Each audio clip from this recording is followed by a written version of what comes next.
Trisha Curtis, welcome to Dad Saves America. Thanks for having me. I'm really pumped to be here. So we had a sort of false start conversation, and we've talked about these things for several hours because a couple weeks back, as the Iran war was kicking off and oil prices were going haywire, I wanted to do a video about it. I reached out to a couple friends, one of which is Jason Isaac from the American Energy Institute, and he said, you have to talk to my chief economist. And I did, and it was like, oh, holy cow, you are an absolute torrent of knowledge on this. So you also run PetroNerds, which is, since you consult with the oil and gas industry. Yep, and the government. And yep. And I think can we talk about that you're involved with the Department of Energy? Is that a thing we can talk about? I think so. They let me put it on my LinkedIn. So, okay, right. yeah. So you're also actually actively working with Chris Wright's Department of Energy. Yes. So my goal for today is for the viewer to understand this world of oil, gas, and energy that powers everything we do, this stuff, these cameras, all the things, every plug, every vehicle, everything that moves. Because most of us just don't understand how any of this works or where it comes from. And the only thing we see in the news is the Brent crude oil energy price. So at the very start, how should just a normal American think about the importance of oil and gas for our society? Like, how important is it? How central is it to powering our lives? So it's incredibly central, and it's a good question. I think if you want to think about it simplistically, I always use that 100 million barrel a day figure. Is that we often talk about everything in the room is made of, right? Plastics, the table, like all this stuff is made from oil and gas. However, largely it is transportation. And that's why people are thinking everybody's myopically focused on oil right now is because prices ran up and we had this run up in prices from this Iran war and the closure in the Strait of Hormuz. So we have about 100 million barrels a day that we produce it in the world and we consume it. It's roughly that. On the whole planet? On the whole planet. Okay. So when that number gets out of whack, like we produce a little more than 100 million barrels a day, or we consume more than 100 million barrels a day and we produce a little less, or vice versa, that's when prices move, right? So 100 million barrel a day is roughly what we're producing and consuming. America, the U.S., the United States of America, we're the largest producer in the world. And that's not televised enough, right? That's not talked about enough in the world, is that we're the largest producer of crude oil in the world by a pretty wide margin. So we're number one. We're actually literally number one. Absolutely. We're not just like doing better than we used to. We're the best. We're the best. Yeah. 100%. Who's number two? So number two is basically Saudi Arabia and Russia are tied for number two. So they're right around, when you include crude oil and like other liquids, they're right around 11 million barrels per day, roughly. So we're not a little bit more. We're over 13 million barrels a day. At the end of last year, we nearly touched 14 million barrels a day of production. So you can imagine, like, if it's 100 million barrels a day we're talking about, and we're over 13, that's 13%. So it's a lot. And then you think about, okay, well, how much do we consume, right? As a nation, right? Are we self-sufficient? Are we energy independent? Energy independent, we're not energy independent, but we're pretty damn close. And we're definitely energy dominant. We consume about 20 million barrels a day as a nation. Okay. So about 10, a little under 10, between 9 and 10 million barrels a day of gasoline. And so that's why right now you're feeling this, like, this is 9 to 10 million barrels a day is what America consumes for gasoline. And then you have diesel and propane and everything else that's all included in that 20 million barrels a day. So that's the number, 20 million barrels a day that we consume. We're producing, 13 and change right now, almost 14 million barrels a day at the end of last year. And the global market is producing and consuming 100 million barrels a day. So the United States is consuming 20% of global oil and gas production. Yes. And is that 100 million? 20% of global oil production. Of oil. So you're not including natural gas in that 100 million. So that's literally that's oil. Yep. What's the difference between oil and gas? Yeah, well, so one is that oil is a liquid. I would say if I was to simplify it to one thing, it's transportation. I can transport oil. I pump it out of the ground. It's a liquid. Sometimes it'll look like tea. Sometimes it'll look like more like water. Sometimes it'll look more like coffee. And gas is a gas. And so I can't transport via truck unless I compress it. So natural gas, awesome. We have a ton of it. We can talk about those simple numbers as well, because most people don't do that. We are the largest, we're by far and away the largest producer for natural gas. Like it's not even there's no distance. The second is Russia, and they're distant long shot away. So what are those numbers on natural gas? They are 400 billion cubic feet per day globally. So cubic feet. Billion cubic feet. 400 billion. Yep. Cubic feet. What does that mean, cubic feet? What does that mean? Well, it's your volumetric, so you're compressing into cubes. So natural gas, when I say it's different than oil, is that in this liquid, I grew up around the oil industry. And, when you have an old pump jack, could be from the 1950s, you have a tank battery next to it. You fill up that tank battery, it might be producing 2 barrels a day. But a truck comes and takes that, and over time, takes that truck, takes it to a terminal, takes it to a pipeline, and moves around. Gas is you have to have a pipeline to transport that. So you have to build the infrastructure for that. You have to have the compression for that. And then you have to often send it to a fractionation plant, and you have to strip out the liquids. And then you have to, if you're going to export it like we're doing, we have to send it to where it has to actually have to have liquefied natural gas. We have to turn it into a liquid. We have to put it onto a ship, and then we have to ship it to somewhere else. And then they have to take that liquid, they have to turn it back into a gas, and then they have to put it into their societies, and they have to have all the pipeline infrastructure do that. So it's great, but it requires all this transportation infrastructure that oil doesn't need. That basically we produce oil, we transport it, we put it in a refinery, we're turning it into gasoline or diesel, and then we consume it. We can put it in a ship, in a tanker, we can put it on a truck, we can put it on a barge, put it in pipelines, and it's much more fungible. And that's partly why we're seeing this. Yes, we're the largest oil and gas producer in the world, but we see a price spike because it is a global commodity. And we feel like everyone else from a price standpoint, not from a supply standpoint. All right, I'll keep this quick. If you like what you're hearing and want to hear more, don't forget to hit that like button and subscribe to the channel so you won't miss our new content as it comes out every week. And now, back to the conversation. So you've got 400 billion cubic feet of natural gas being consumed and produced per year. Per day. Yep. How much of that is coming from the U.S.? So that's your global production and consumption, 400 BCF a day. And the chart looks like this, right? It's just like an upward trajectory for global consumption and production. We just kind of started going gangbusters around 2008 when prices were really ripping. And that's when everybody started poking around with shale gas and realizing, hey, prices are high, we can frack for this. And we can talk a little bit about Alan Greenspan saying we needed to import. But we produce gross withdrawals at December of 2025. We were producing 136 billion cubic feet per day.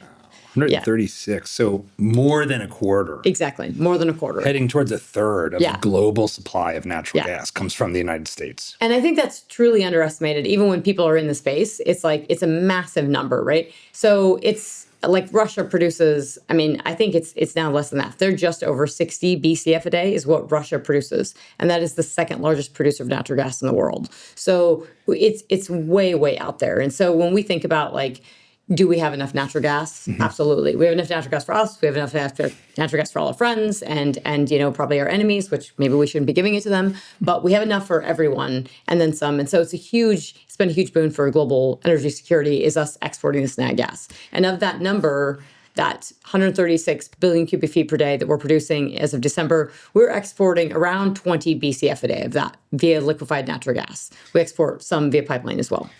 I have seen buses driving around that say they are powered by liquefied natural gas. Am I remembering this right? Is that a thing? Can you power a vehicle with liquefied natural gas? Well, they're using their LNG. They're probably LNG. They're probably CNG. It's probably compressed natural gas, or however they're doing it. It's powered by natural gas. I think it's a UPS truck you're saying powered by natural gas. Yeah. So what's that all about? Can we actually start to transition vehicles from oil to natural gas where we have so much dominance that we really would not need anybody else's stuff? Is that a thing? It is a thing, and you see some of it it is a thing that you can make a vehicle drive on natural gas as opposed to oil.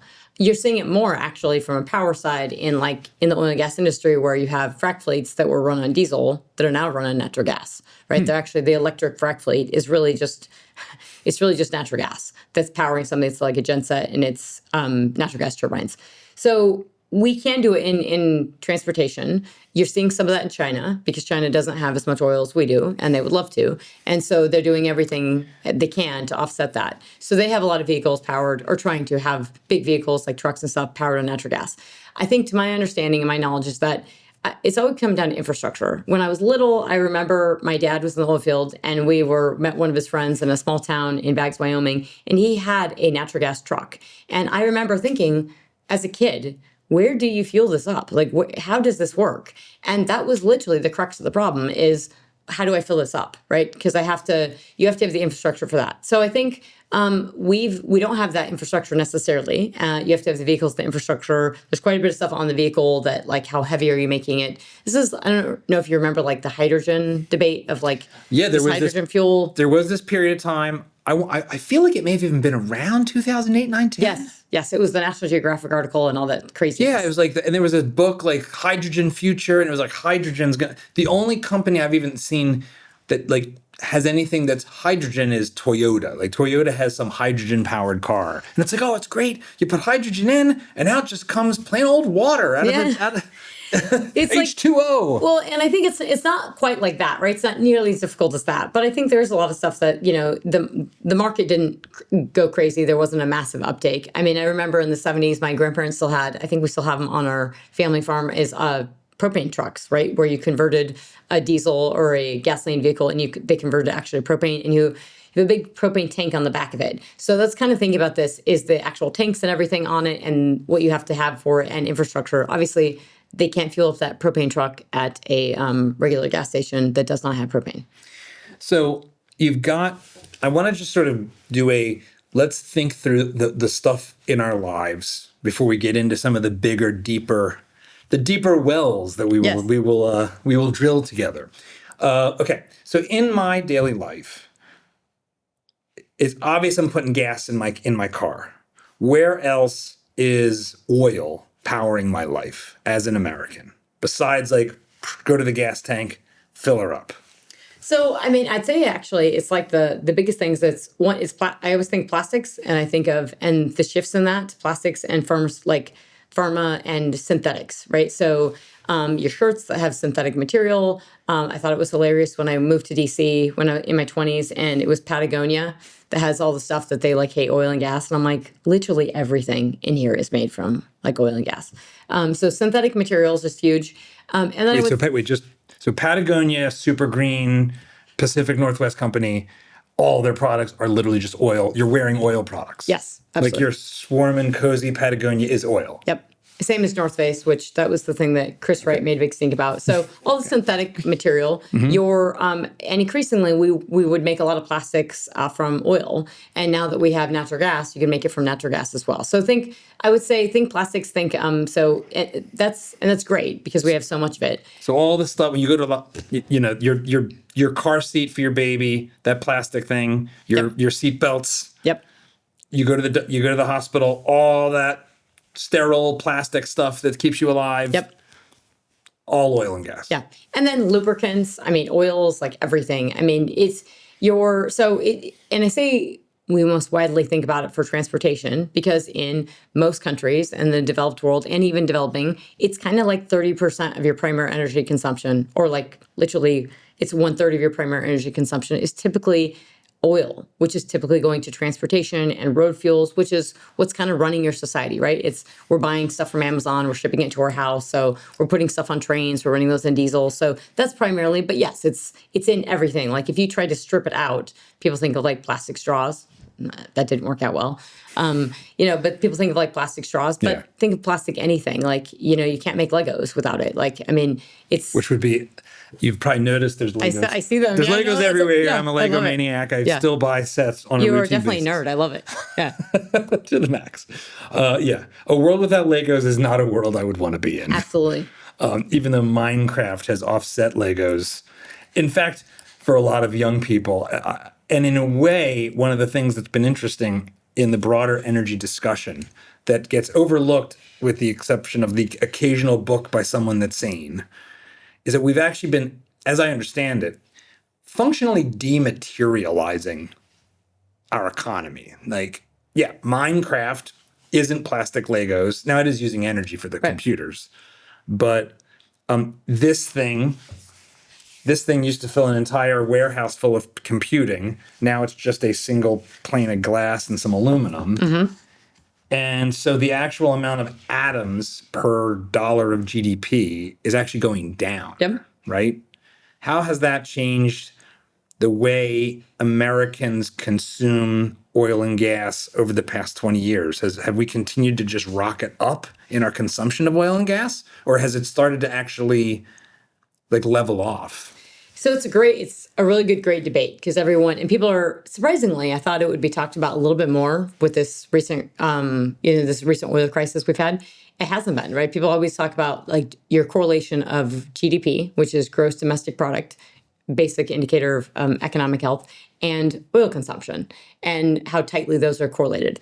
I did it on my like econometric analysis in undergrad, looking at like GDP, oil, and democracies, and trying to pull this stuff together. And so the thing is that we used to think that, okay, yes, as you economically grow, your oil consumption increases. There's been, you break down at some point, right? You just don't exponentially grow. And that's because we've had a lot of efficiencies on vehicles, right? Like my F-150, I have a huge gas tank, and sometimes I get 22, 23 miles per gallon, which is awesome. It's better than my car. I've got an old Land Cruiser, and if it gets 15, I'm amazed. Yeah, and this is a 2018 F-150 King Ranch, which I love, and 23 miles per gallon on a good day, like maybe 21 on a bad day. So fuel efficiency has absolutely increased. So there's that, right? Just the engines have gotten better. We've gotten better. You have these aluminum pickups now. Like, I mean, a lot of stuff has changed. We're lighter, more efficient. You had to do a big push on fuel economy standards. The crazy stuff is the ones that force the EVs in. But there's been a lot that's just happened on fuel efficiency. So it's very, very real. Although I'm just going to vote disapproval for the replacement of V8s and V6s with all this Turbo 4 garbage. I'm just going to say Turbo 4s suck. I mean, I'm not I don't actually see anything wrong with consuming more oil. I don't think it's a bad thing. From an energy security standpoint, you need to work it out. But I think it's great. Jason Isaac would love I say that as well because he's hard to carve. We'll get to the yes. So we'll get into where people are right or wrong on like the broader like should we be trying to conserve beyond just for the sake of economics? Well, but let's keep going. Yes. So what's been going on with consumption economic and growth? We haven't we basically are flat, right? And that's something we watch really closely is that, if you're trading oil prices, you're watching you're watching the Energy Information Administration, EIA, the government data comes out every week. We're the most transparent market in the entire world for production and consumption and almost everything, right? Treasuries, you name it. But for oil, we're very transparent. And so you can see weekly stocks, right? How much we have in the Strategic Petroleum Reserve, how much we've drawn down in commercial stocks, and that includes oil and products. And so we can see and it's called product supplied, but it means demand. And you can see how much we're demanding each week, right? And that's propane, which is, not oil, but it's in that oil category. So it's like propane and it's diesel and it's jet fuel and it's gasoline. And, really, we kind of stay in this kind of range of that 9 to 10 million barrels a day of gasoline demand. COVID, obviously, we dropped way down. We lost 8, 9 million barrels a day of demand because everything was shut in. And then it came back. But interestingly enough, like if you're looking at gasoline demand, it ripped because everybody wanted to drive and go crazy. But then prices came back with it. And so that price spike, and it wasn't just that price spike, it was actually this massive inflation we had that hit everyone. And they're like, holy crap. And they did pull back a little. And so we never resumed that like bump that we had right after COVID. It came down and it's just been hanging in there, right? It hasn't come down. And so, people always ask me, right, where is gasoline demand? And if we have too high oil prices, will it drop off a cliff? And, even if you lose your job, you don't stop driving. You may drive less. You're not going to go to the movies. You're not going to be driving on long vacations, but you still have to go to the grocery store. You still have to do things. So when you have recessions and economic pullback, that's when you see oil demand drop. And particularly in 2008, we are the great example for that. We lost over 2 million barrels a day of demand in the U.S. And it took nearly from 2008 to nearly 10 years to recover that oil demand. And since then, we've kind of been hanging in there. We don't rip, we don't rise. But really, it's globally where we're at. You're looking at developing nations like Africa, China, India, and that growth trajectory. And for the last several years, especially since COVID, people are looking at China for that GDP growth or that oil consumption growth. But really for developing nations, if you're Europe and you're trying not to consume it, they decline. But we really hang at that 20 million barrels a day. So we're the biggest economy in the world. We're one of, for large countries, I think we are the fastest growing that isn't like China and India, which are still playing catch up. Right. But as far as like the developed West, the OECD, we're the fastest. Yep. And we're pretty flat. That's pretty interesting. Before we move on to some of the bigger macroeconomic stuff. All right, I put the gas in my tank. That's a big portion of my use as a normal person of oil. I've got all these plastic products. I guess there's also like diesel and jet fuel, right? So that's that's flying in the air, but it's also talk about the role of diesel. This has been in the news because those prices moved slightly differently, it seemed like. Yep. Okay. So you're asking about the of the breakout of diesel and jet fuel and gasoline. And so the latest figures we have are basically of that 9 to 10 million barrels a day. I was saying for gasoline, it's about 8,600 is right now what we're consuming for gasoline. Okay. Jet fuel it's less than 2 million barrels a day is jet fuel. And that's really interesting, right? Because we have a lot of focus on jet fuel and how high oil prices and how much we're flying. It's less than 2 million barrels a day. There's another category where maybe it's around 2 million barrels a day. We have to add some in there. And diesel is about 4 million barrels a day is what we consume. And diesel, you can think of heavy trucks. I mean, obviously we have pickup trucks that run on it and we drive it as consumers, but it's largely in construction and, transportation and moving stuff around and FedEx and stuff like that. So the trucks driving on the street at night, restocking grocery stores, putting products on the shelves, that's diesel. That's largely diesel, yes. And rail and and your big trucks, your heavy machinery and construction. Where does coal fit into the mix in the United States today? Coal is power. So coal is all your power gen. I'm a big fan of coal. All the green types are like, who is this person? Why did you do this? Keep going. Yeah, right. Yeah, I really am. Actually, so my grandfather on my dad's side pumped oil wells, which I love my pump jacks. My dad pumped oil wells, but on my mom's side, my grandfather was a wheat farmer, and everyone else is in coal. And so in Northwest Colorado, I mean, it was rich in coal. So my brother-in-law works at the coal mine. My uncle used to work at the coal mine. And so, I mean, literally when we were in school as kids, would go to the power plant, which is right next to the coal mine. And by third grade, I mean, we knew when you turned your lights on where it came from, which was the coal mine. So it is power generation, and it's declined massively in the last several years. Like as we've added natural gas and produced so much natural gas, we've pulled it into the electricity pool for power generation. And so coal is essentially this small contingent. In like states like Colorado, it's still actually over 30% of your power generation. Or like maybe Kentucky and Pennsylvania, perhaps? Yeah, absolutely. So it's still a good chunk of the percentage off the top of my head, I know that the chart is declining. So I'd say it's still 20 to 30% of our grid is coal. And so that's both good and bad, right? Is because we have this rise up in wind and solar. But yeah, that's where coal is. It's strictly power generation. So got all these plugs, got all these lights, got these cameras, they're getting powered by electricity. Yep. So how does that work? So we hear coal and gas. What literally is happening to create the power? Yeah, so, and that's where when you're asking about coal, I mean, this is what I think is that, okay, well, if I have an EV, I'm like, I feel so good, I have an EV, and I'm going to go plug it in. Well, it's probably, like it's being powered by hydrocarbons. So don't feel so good. Or if that's the point, like just realize that your electric vehicle came from China, came from forced labor, and that's bad. And it was made by coal-fired power generation. And so that when you plug it into the grid, it requires electricity, power generation, and our power generation mix, we've dropped our CO2 emissions a lot, really because of the natural gas. I understand that U.S. CO2 emissions, to the extent you should worry about that because it's plant food, is like flat since the 90s or down? No, it's way down. It's way down. It's like the chart looks like this. We're like 5,000 million metric tons, I think it is. and China's is like 13,000 million metric tons and like this. And that's basically coal. And I love coal because it is, it's so, like when we talk about transportation, and this nerdy thing, is like oil, super easy to transport. It's a liquid.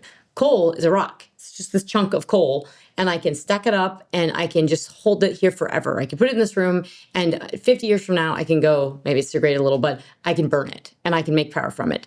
And if you have to think about like, that's super awesome because I can put it in a truck, I can put it on a barge, I can put it in rail, I can move it very easily. I don't need sophisticated transportation like natural gas. That's more costly. It's not going to spill. No, it's not going to spill. It can get snowed on. Like it's just really fungible, and so that's why China loves it. And they have a lot of it. But basically, you're taking that, and just like natural gas, you're turning it into you're using, you're making electricity from the steam that you're using from either coal or natural gas, depending on which system you're using, and then you're turning this into power, which is then obviously we're plugging in and we're getting power generation from it. So let me just check my former fan of popular mechanics level of understanding of this, which is you burn a thing that will burn hot.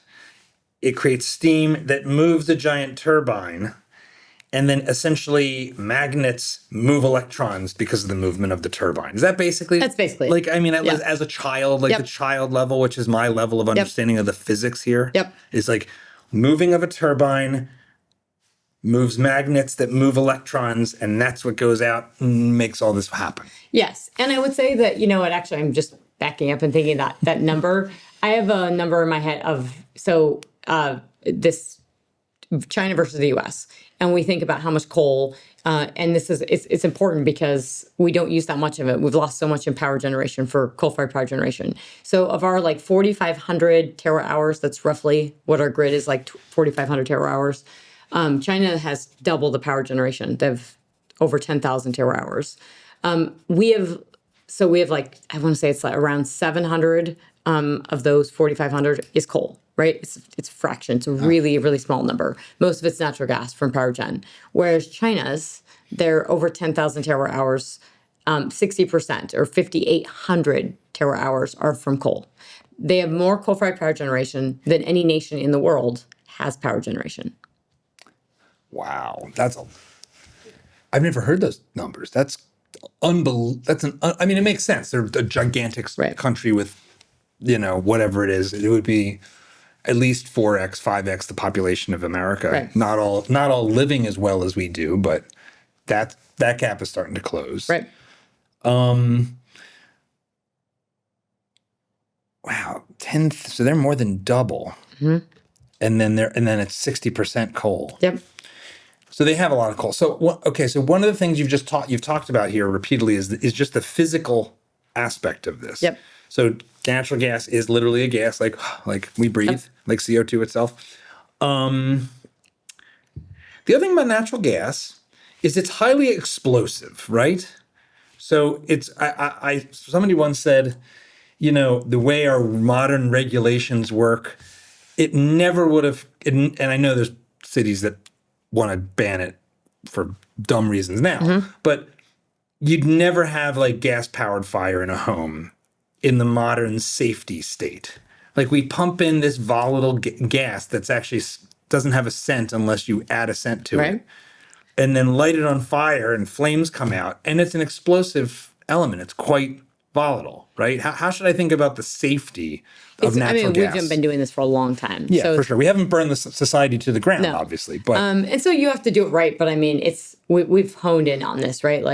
We've got this down. And you can think about how awesome it is because it's powering my furnace, right? It's it can power your dryer still. You do have a lot of cities that are against this. Yeah, I have a gas-powered dryer. I don't know. Oh, that's cool. Don't know where Austin is exactly on this, but I I have a natural gas fireplace outside. I have a natural gas fireplace inside. My stove is natural gas. In the country where we don't have the natural gas infrastructure, we're using propane, which I love because it's higher BTU. So it's a little it's richer. It's much better for fireplace outside. But we've dialed this in really, really well. And from a cooking fuel, like, getting propane to other countries, because we can put it in these little canisters and we can really walk around with it and hand it to someone and change their lives. That's pretty awesome. From the infrastructure standpoint, I mean, we've been doing this if you pull up a map of natural gas pipelines across the US, it's the entire country, right? So I won't cuss. When we, complain about this on the East Coast, or they complain about this if they won't build a pipeline, it's like the whole country is there's natural gas pipelines everywhere. They're just not willing to build a new one to take in more natural gas now. But yeah, absolutely, I think this is not can you have issues with it? 100%. We had one. It wasn't natural gas, but it was, the Firestone explosion in Colorado that happened several years ago in 2017. But I mean, the accidents still happen. You have natural gas explosions, but it's pretty rare. So this transportation component of all of this doesn't get talked about very, very often. Just the sense of that, like what you have in these substances is stored energy. Yep. Right? So coal, you've got this thing, it's sitting there. It is energy waiting to be unlocked when you burn it. Same thing with a barrel of oil. So moving that energy around becomes a question of, how much energy is in that barrel or in that rock? I was talking to a guy that worked at, is it Sandia Labs or something like that? I'm misremembering the name. It's like it's a big one of these big companies, like big contractor industrial companies. And he said one of the things that's so difficult about the notion of transitioning to electric vehicles is the amount of energy that has to pass through that charging wire to get into the car if the battery could suck it in as fast as a gas tank can suck in gasoline would fry the grid. Because it's like, well, what are you doing when you plug in your electric car? You are moving the electrons into the battery and storing them in a chemical process that the battery does. You're pouring gasoline into a gas tank. It's different mechanisms, but it's a question of how much energy travels how quickly and how do you do it. So how do you understand the problem there? Because it seems like there's like a fundamental physics problem with electrifying the entire country with vehicles and all the rest. There's a fundamental problem of, I think there's a why problem, is that we have to ask ourselves why we're trying to electrify in the first place. But I like, the reason I focus so much on the transport thing is because I think it simplifies why coal is, why China likes it, why it's energy secure, why we do have to think about this when we think about we need permit reforms in the US so we can build power plants, so we can move things. Like, you can't build a solar farm, you have to connect all this stuff, right? And the thing about coal is that, and natural gas is that, okay, we think about the simple ways to transport it. It really comes down to its energy density, its BTU content. How much energy does it have? And coal often, there's some coal that varies in its BTU content. But when we think about these natural gas and oil, they're very energy dense fuels, right? So that's why they're so hard to replace, is that, we can go for wind and solar, but it doesn't have the same energy density. And it's hard to compare that because you can't do levelized cost of energy with wind and solar versus coal or natural gas because it's not the same. But what does that mean with levelized? What does that mean? It's a horrible metric that I feel bad for even saying it because people try to do it, a levelized cost of energy. And it's when you're comparing the cost of electricity, really, and you're looking at, you can compare natural gas and coal. And it works because they're both dispatchable forms of energy. And you're thinking about how can I get it to people? How can I dispatch it? And that's why coal is very dispatchable. Nuclear is dispatchable. Natural gas is dispatchable. Wind and solar are not. You need a lot of help me understand real quick. Dispatchable. What does that mean? Means I can get it from the power plant to this light bulb. Whenever it needs to be. Yes, the speed and reliability and dispatchability. And it's getting hot. It went from 53 degrees yesterday to 85 degrees today, and everybody in Texas turned on their air conditioner. So suddenly there's this giant demand. Do I have the energy to dispatch to these people? Yeah. And you need more typically for wind and solar. You actually have you lose all this power, right? You lose all think about it. What runs on the sun? plants. Well, plants don't really move. I mean, it's, so we're trying to do something that doesn't really make sense, right? We're taking solar, we're trying to pull it, and then we're trying to put in this light bulb. So we're losing some power as we're like pulling this in, but we have to build a lot of transmission to actually move that. And that's tricky. So I think Vaclav Smil, who's a famed energy historian on this stuff, he has this, he uses power density, and I don't know the exact, that there's a formula he uses, but essentially he uses the power density of wind versus natural gas. It's 1,000 to 1. So it's natural gas is 1,000 times more power dense than wind. And so it's just a way to think about it is he's kind of normalizing for this levelized cost of energy and energy density. But I think when you think of why we today, if you're confused about why we're still consuming 100 million barrels a day oil, it is because it's extremely energy dense. And it's because we can transport it and we can consume it and we can burn it, and it's very fungible. And the same thing with coal, of why we are consuming more coal now than at any point in world history ever. It's like on planet Earth. On planet Earth, right? Yes. Who knows what they're doing in other places. But not so much in the U.S., but in the aggregate. Exactly, in the aggregate. And that's important because a lot of times when it comes to energy, we did this in World War II, we self-project, right? We say, okay, this is what we are doing, and so clearly the other nation is doing this too. Not true. You need to understand a nation, you need to understand their energy. If you want to understand their economy, you want to understand their war machine, everything, you have to understand energy. I mean, Russia is doing quite well. Like, their economy is doing quite well. Who has paid attention to Russia's fuel consumption as of late? Their natural gas consumption is up. Their oil consumption is up. They are fueling their wartime machine with their own energy production, and it's helping fuel their economy as well. It's helping offset all these sanctions and the decline. They're actually doing, and I'm not defending Russia by any means, just saying that if you're not paying attention to that, you're missing the big picture. I mean, I always come back to the fact that calories, which we all understand as people that eat, is a measure of energy. That's what a calorie is. It's a measure of energy. So we sort of intuitively understand, and we use this term that we don't think of this way, which is like, how many calories do you need per day? And how many calories people are eating in a society per day is like this very rough metric of like how well the society's doing. I mean, historically, like today, now it's like actually we're eating too much. But if you look at just across the world, there's a lot of places that are not getting enough calories, especially current or former communist countries like Venezuela, where they're eating their dogs because they don't get enough calories. So you can't have movement, life, without energy. And most of the places also don't have enough actual energy, let alone literally food and fuel. They don't have enough. What's the role of oil and gas in the production of food? So it's significant in terms of fertilizer. I don't want to say it's over talked about, but I feel like the news has you need fertilizer. I grew up in a place where we have dry land wheat farmers that aren't using a lot of fertilizer.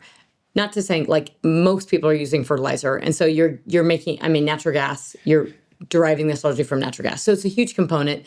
And it's really, but again, this comes down to transportation, is that if you're getting it, if you're moving it from the Strait of Hormuz and the Strait of Hormuz is shut, then no one's getting this.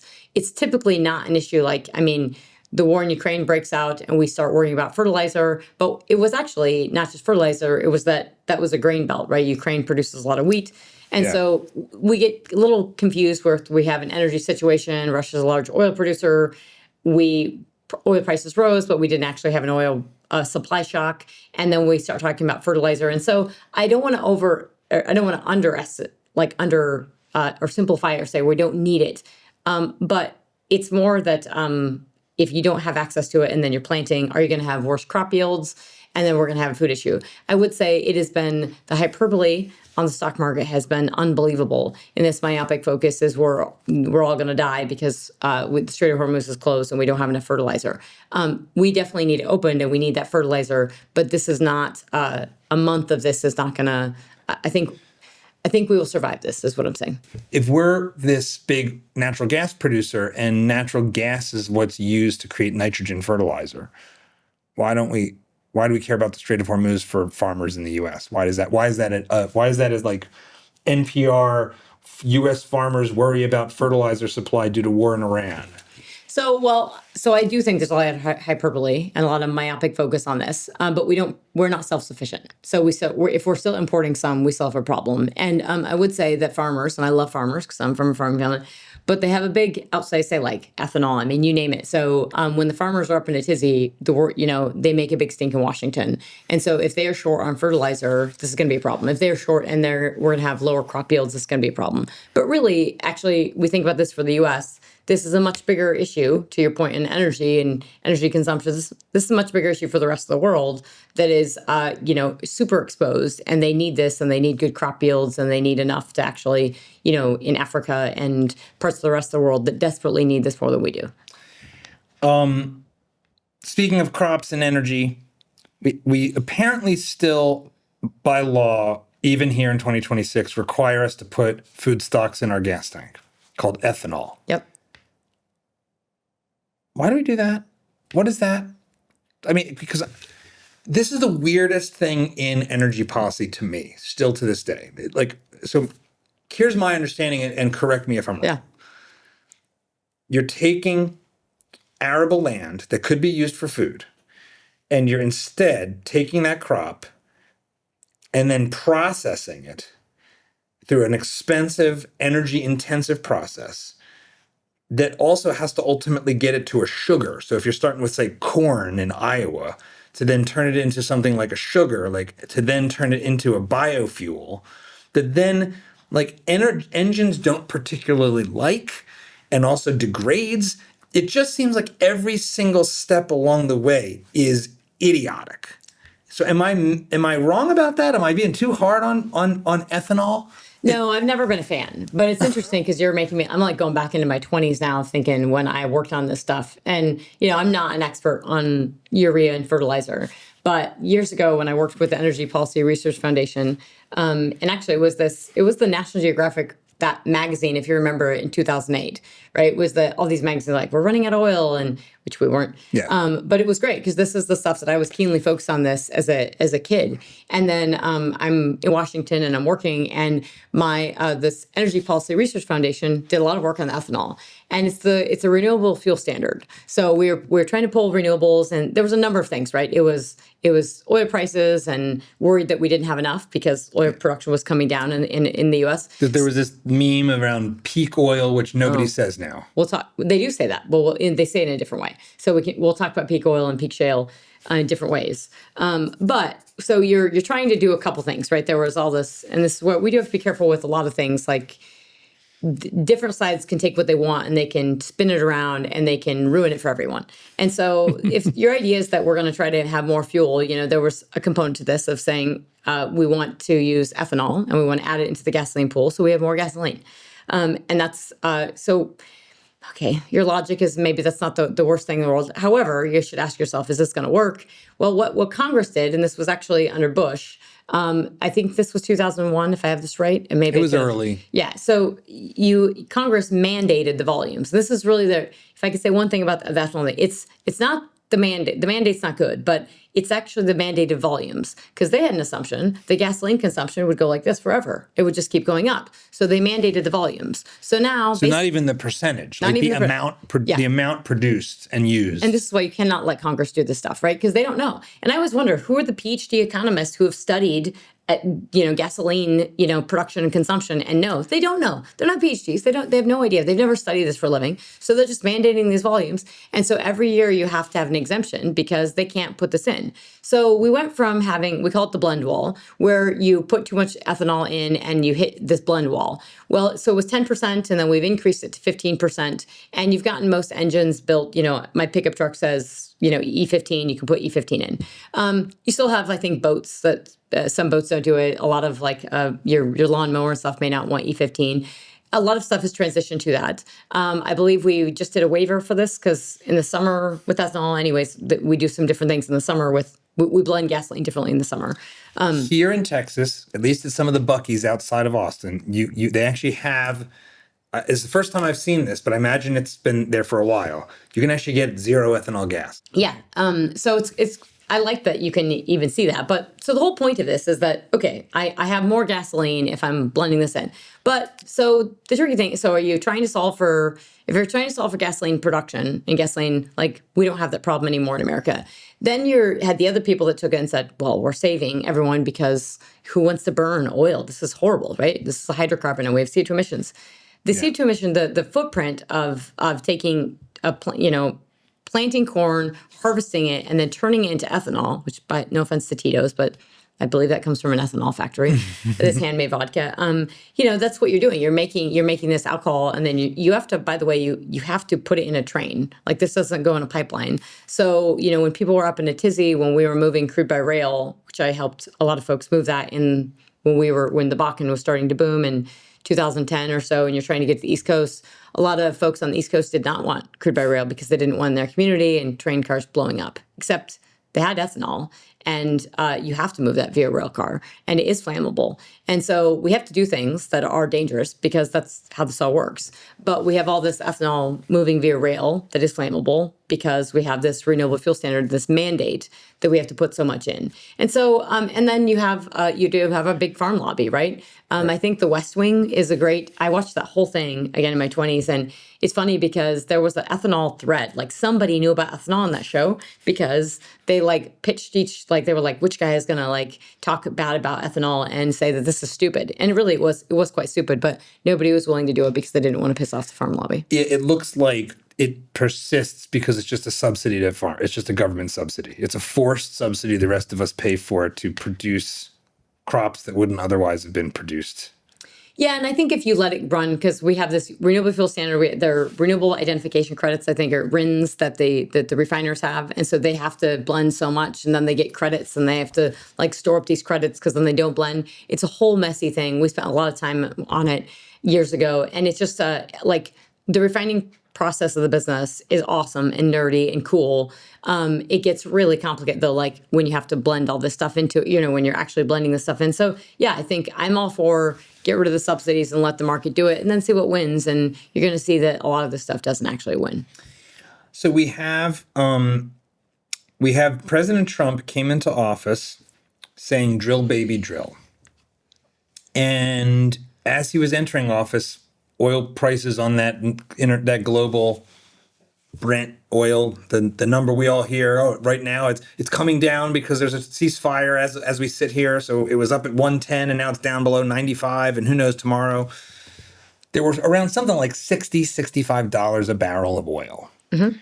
So a fellow friend of ours, Brent Bennett, I asked him, so is this going to be a big deal? Because energy powers the economy. Energy is the input into all the other things. If we have a really pro-energy administration, is that going to be one of the ways that inflation comes under control on the supply side, not the money printing nonsense, but the supply side? And he said, well, the problem is that oil's already really cheap, as in it's very close to the cost of getting it out of the ground and shipping it and refining it at the current prices. So just temper your expectations for drill, baby, drill right now.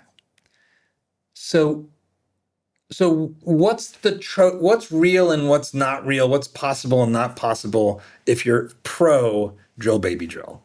So that's a really good question. And I am absolutely drill, baby, drill. And I think I'm 100%. Clearly. I love it. And I mean, I have a drill bit necklace too, and rig necklaces. So I love it. And I think that the one thing and this is why, when Chris Wright talked about it when he was taking the job, he would say this president gets energy. He's a businessman, but he's he intuitively gets it. And as we're discussing, energy is hard, right? We can explain oil and stuff and we can simplify it. Get to electricity, it's much harder. But if you get energy right, you get your economy right. And I'm when you study nations and you study their energy and their economy, if they don't have the energy, they don't have an economy. And so it's why China's so desperate to figure that out. But you don't have to, Trump had a few different things happening, right? When the first term, he could, increase output, which we did. Typically, when you're pro drill, baby, drill, you're going to have lower prices, right? Because you're going to increase output. When Democrats are in office, when you had Biden, you had higher oil prices. I mean, this was the other thing our I think mutual oil friends have said. Several different folks I've talked to have said, and they're all Republicans. They're like, here's the thing no one understands about oil men and women and politics. When we vote for Republicans who say drill, baby, drill, we are actively supporting people who drive our profits down. Like I have heard this over and over again from folks here in Texas in the oil business. They've all said, we always make more money during Democrats. We don't vote for Republicans because of our pocketbook. It's actually the opposite. So there's quite a few things, and I hope we stay on this for a minute because there's quite a few things to unpack here. I think that 20 years ago, maybe you could have said, and I disagree with it heartily, because I think the left has really bastardized energy. We've taken this to an extreme degree, and that's the difference in the last 20 years, is that this shift where you could be a Democrat and you could vote oil. You could be pro-oil. Yeah. My grandfather was a Democrat. My dad was a Democrat. My grandfather's rolling over in his grave now, I'm sure, and my dad is definitely not a Democrat. But they were, and that's because you could be pro-energy and be a Democrat. You cannot today, and I think that's a big problem we have in this country. But really, it got crystallized under the Biden administration, and I nearly lost my mind during the Biden administration because of all the horrible energy policies. Now, clearly, the man wasn't running our countries, and we had a bunch of 25-year-old ideologues from Harvard that were doing things. We had like suitcase stealing cross dressers in the nuclear energy department. I mean, it was like what clown? It's like 4 years of an utter clown show, like an actual circus. And Secretary Granholm, this is the first time we've had an energy secretary, by the way, that has energy experience, and he's extremely intelligent and he's a good human. But Secretary Granholm was on Bloomberg, and she was asked how much oil we consume, because we're in the height of this energy crisis or this war in Ukraine, and oil prices were going up. She laughed. She literally cackled on TV, and she didn't have the number. And it's 20 million barrels a day. Like, all you have to do is have your staffer Google this for you and have this for you. But the fact that she didn't know it, she wasn't prepared, and then she laughed it, which is just, it was so frustrating. So we didn't have this energy knowledge, and that whole administration, the energy policies were consume all the oil, use up the strategic petroleum reserve, buy oil from Iran, because we're not going to be consuming it later. Use it all up now, and yes, you have high oil prices because you're not like enabling output, right? So the day they came into office, the first day, they rescinded permits. Literally, like, people were given permits by the Bureau of Land Management, and they took them away and said, nope, you don't get those anymore. So for 2 months of the Biden administration, for the first 60 days, nobody got a permit on federal land because they were holding their they wanted people to approve their appointees in Congress. That is weaponization to an untenable degree for energy. And so you can't do business that way. And so when I talk to industry leaders, and they can kind of say that, like, most CEOs wanted a place where we can drill and produce for oil. And so Drill Baby Drill is fundamentally we are going to be a pro-oil and gas nation, and we're going to let oil and gas and energy production lift us up and like export, and we're lifting up the rest of the world, like, by doing that.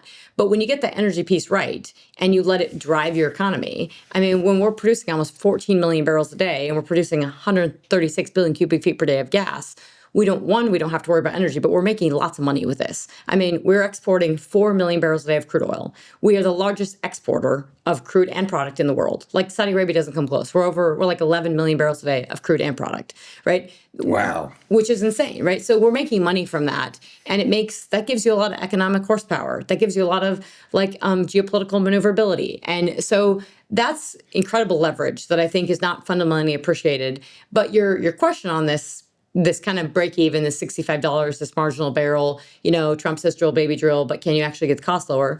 He had a problem when he came in, which is inflation. And inflation is, I always say, for oil, it's something that's the one thing you see. I mean, everybody's feeling it right now. They're like, go to the gas tank and they're like, holy crap, it's almost $5 a gallon. In California, it's $7 a gallon. All because of taxes and insane. There's no refineries left in the state, and it's all just crazy. So they have to, I understand that. I just saw yesterday, California imports 75% of the oil it consumes from the Middle East. Yes. So we're the biggest oil producer in the world. California says they're green, but all that means for them is they import it from the Middle East. And they took 500,000 barrels a day from Russia when the war broke out, too. And they had to get rid of that and swap that out. And then they got more exposed to the Middle East because they don't build a pipeline, and they wouldn't take Bakken crude by rail because it was evil, because it was hydrocarbons. So they'll take it from the Middle East. This is what the Biden administration did as well, is that, okay, we'll take it from Iran, but we won't produce it at home. We'll penalize the production. But so that sticker shock, though, the thing you feel is that I always say it's the one thing we still have where when oil prices go up, you feel it at the pump. When oil prices go down, you will feel it at the pump. You actually have deflation in oil prices. So Trump, the one thing he's got is a lever to make people feel good and to actually try to lower headline inflation is let's get oil costs down. Now, oil costs or oil prices are already pretty low, but if he can keep them low, and this is why I say it's important to put this war in context thinking for him is because he is a low oil price president. He's a drill baby drill. We're going to make sure you have everything you need to produce, and we're going to export LNG, which means that's great for natural gas production, and we're going to do all this stuff. But we don't want high oil prices. And so part of that's that, I think we truthfully need, and I'm not speaking on behalf of the administration by any means, but $70 oil would be great. Like if we just had $70 oil, but that's not how oil prices work. They go like this. They're never like a steady this. So you as the industry, you have to have knowledge. You have to do your homework. You have to truthfully, and I say this, hire people like me, talk about the industry, spitball, like do more than just have dinner with your oil friends and say, where do you think oil price is going to be? That's not doing your homework. You have to really think about this. You have to think about, should I hedge? What should I be doing? And understand where we're at for oil prices and does it make sense? But when we think about the marginal costs, we were at $65 a barrel before this war broke out. And then we went up. Now I just checked, we're like at $94 a barrel for West Texas Intermediate. Came off considerably last night. That was a big swing, as predicted, right? If we're going to open the Strait of Hormuz, we have a ceasefire, oil prices are going to come off. And everybody's making money. If you're drilling for a barrel of oil right now, if you're actually drilling, completing wells, you're making money at $94 a barrel. You were making money at 70, and a lot of folks were actually making money at $65 a barrel. That's why we haven't seen output come down. In fact, last year, the average price of crude oil was over $65 a barrel in 2025.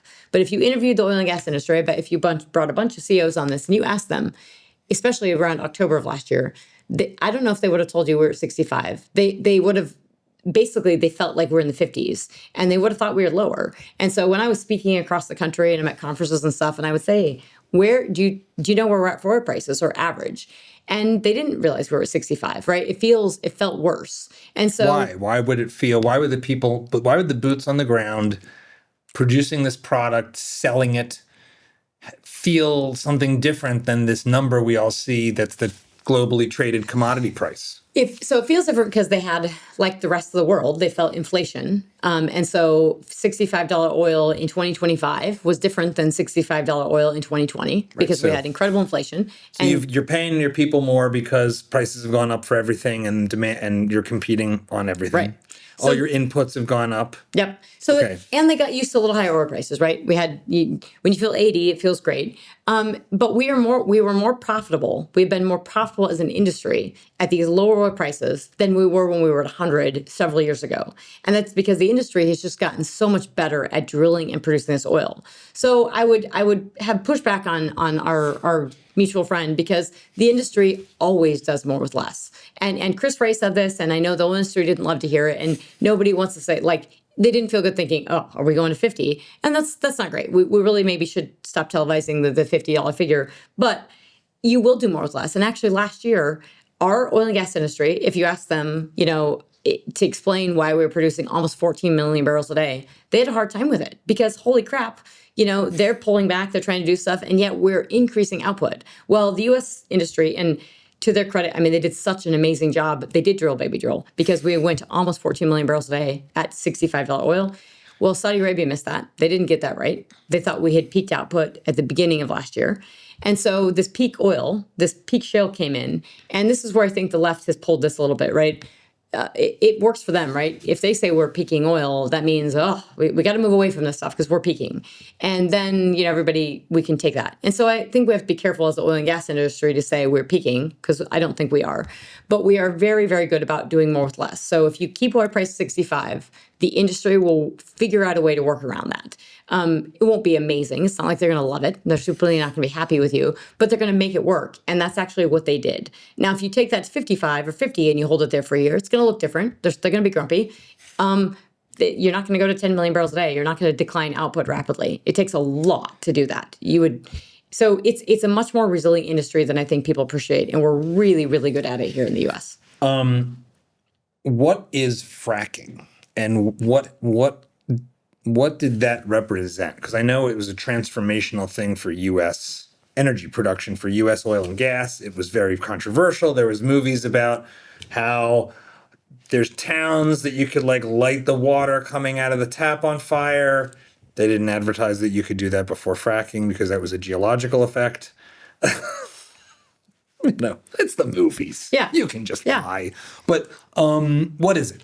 What's fracking? Why? What has it meant to the U.S. oil and gas production and energy independence? So it's game changed. So it's game changed U.S. energy dominance and independence and security and global energy security. We no longer have the stranglehold on the natural gas producers like Russia because of our natural gas. Like we're checking it by every extra molecule we put on the water. But fracking, simplistically, just to simplify this, it was the combination of horizontal drilling and hydraulic fracturing that together made us be able to get this out of the rock. Because if you were hanging out in North Dakota, or you get these old books, you can get these, it's a geological document from Lee Price from the 1970s that talks about the billions of barrels of oil that are in the Bakken. Like, they knew they had this in the 70s. We knew the oil was down there. We just didn't know what's the most could we economically extract it. I have books from the 1990s that were horizontally drilling the Bakken. Well, that didn't do anything if they couldn't crack it, right? Couldn't frack it. So you're drilling down and then going sideways and drilling horizontally, just drilling sideways. So there's something over here that you couldn't get to directly. Why can't you just go to it? Why do you got to go this way? Why can't you just go over top of it and go down? So we are doing that, so this started in like with gas, right? With if we didn't have the gas price spike and we didn't have Alan Greenspan, our chairman of the Federal Reserve, getting on TV and saying we're going to have to import liquefied natural gas, we didn't have the price spike, we wouldn't have the fracking today, right? That's what drove it. It was a price spike in gas. You had the Barnett Shale, and you had everyone going out and drilling this gas. Gas is a smaller molecule, and it's easy to produce. And then people are like, hey, let's try this with oil, right? If we can frack this, right? And so you're going down and you're going to whatever reservoir, right? It's the source rock. It's what's holding this in. And so you have to crack it. So I'm saying crack just for simplicity because you're fracking it. And so you're drilling down and it's, we say in the Bakken, it's simple. That's why I like to use it. 10,000 feet deep. So it's basically 2 miles deep. We're drilling down vertically. And that's what we used to do, right? That's what you were still doing here in the Permian in Texas. This was still happening in 2012. So you're putting a big old straw down, and there's liquid down there, and the pressure pushes it out. But we've been hydraulically fracturing before we did all that. We've been every well's like you have a little fracture, it'd just be like one fracture, vertical well. Here's the reservoir, the layers of the stratigraphic column of rocks, and you frack it, you produce oil. But you'd produce like 200 barrels a day, whereas when we drill in the Permian and we turn it horizontal, we might produce 3,000 barrels a day, right? Wow, it's just a huge increase. Yeah, big difference. Big cost increase, but big difference. So in the Bakken, for example, or say it's Midland or we're in Texas, and you're drilling whatever your reservoir depth is, and it's the Sprayberry, and you're 7,000 feet deep, and you're drilling down vertically, and then you turn your drill bit, you go horizontally, and it looks pretty on paper. It's more like, if you're actually looking, it's more like keeping this thing in zone. You keep your getting in zone with your drill bit, you're drilling out there, and then you're coming back in after you've drilled that well and you've cemented and you've cased it, and then you come back in and then you frack it, and you bring a frack crew on, and you're pumping largely water, like there's a little bit of chemicals, but it's very simple, largely water and sand. And it used to be, we used to use ceramics and man-made proppant, but now we're doing sand. And I'm talking, this is like, it's not beach sand, but it's almost like beach sand. You could take up this beach sand and you're pumping 2,000 to 3,000 pounds per lateral foot. So this is, I'm guessing this is like roughly a foot, 2,000 to 3,000 pounds per foot in that rock is what we're pumping for sand. That is cracking the rock, and that's getting the oil out. So the rock is almost like a sponge fracking with the oil inside it. So you have to crack it so that those little pockets can release the liquid. Yep. So you're 7,000, 10,000 feet below the surface of the earth. How is it getting maneuvered? Like, how does that work? Like, how the hell does that work? Like, well, so how do you maneuver this thing so far down and then over? Is it highly roboticized? Is it? Yeah. So I mean, we got the rigs that we have now are COVID helped us a lot, right? Where we had these mechanized, the drilling rigs, like they now are walking rigs. Like a lot of rigs, like actually you move, they literally are walking on site. So it's super cool. Who's walking? People or the rig itself? The rig itself. So the rig, paint a picture for me. Help me understand what you're talking about. So if you drive around Texas and you go see an oil derrick or like a big rig and you see it, literally you will, if you have a one well location, we didn't need it to, like you're drilling a well, then you have to move it somewhere else. But if you're drilling a bunch of wells and they're right next to each other, as we're doing now, we got multiple benches and multiple layers in the rock, then we just want to move that rig to it just needs to move a little bit to the next, whatever, or wherever our wellhead is, 20 foot over, 100 foot over. And so it's literally walking. And so now they've made rigs that literally stand up and they are walking. Wow. And so the technical feats of the industry, really just even the last 10 years, like that type of stuff is amazing. So we have less rigs, like literally less rigs are drilling now than they were in 2020, and yet we're producing more oil. So that's one of the ways you can bring costs down.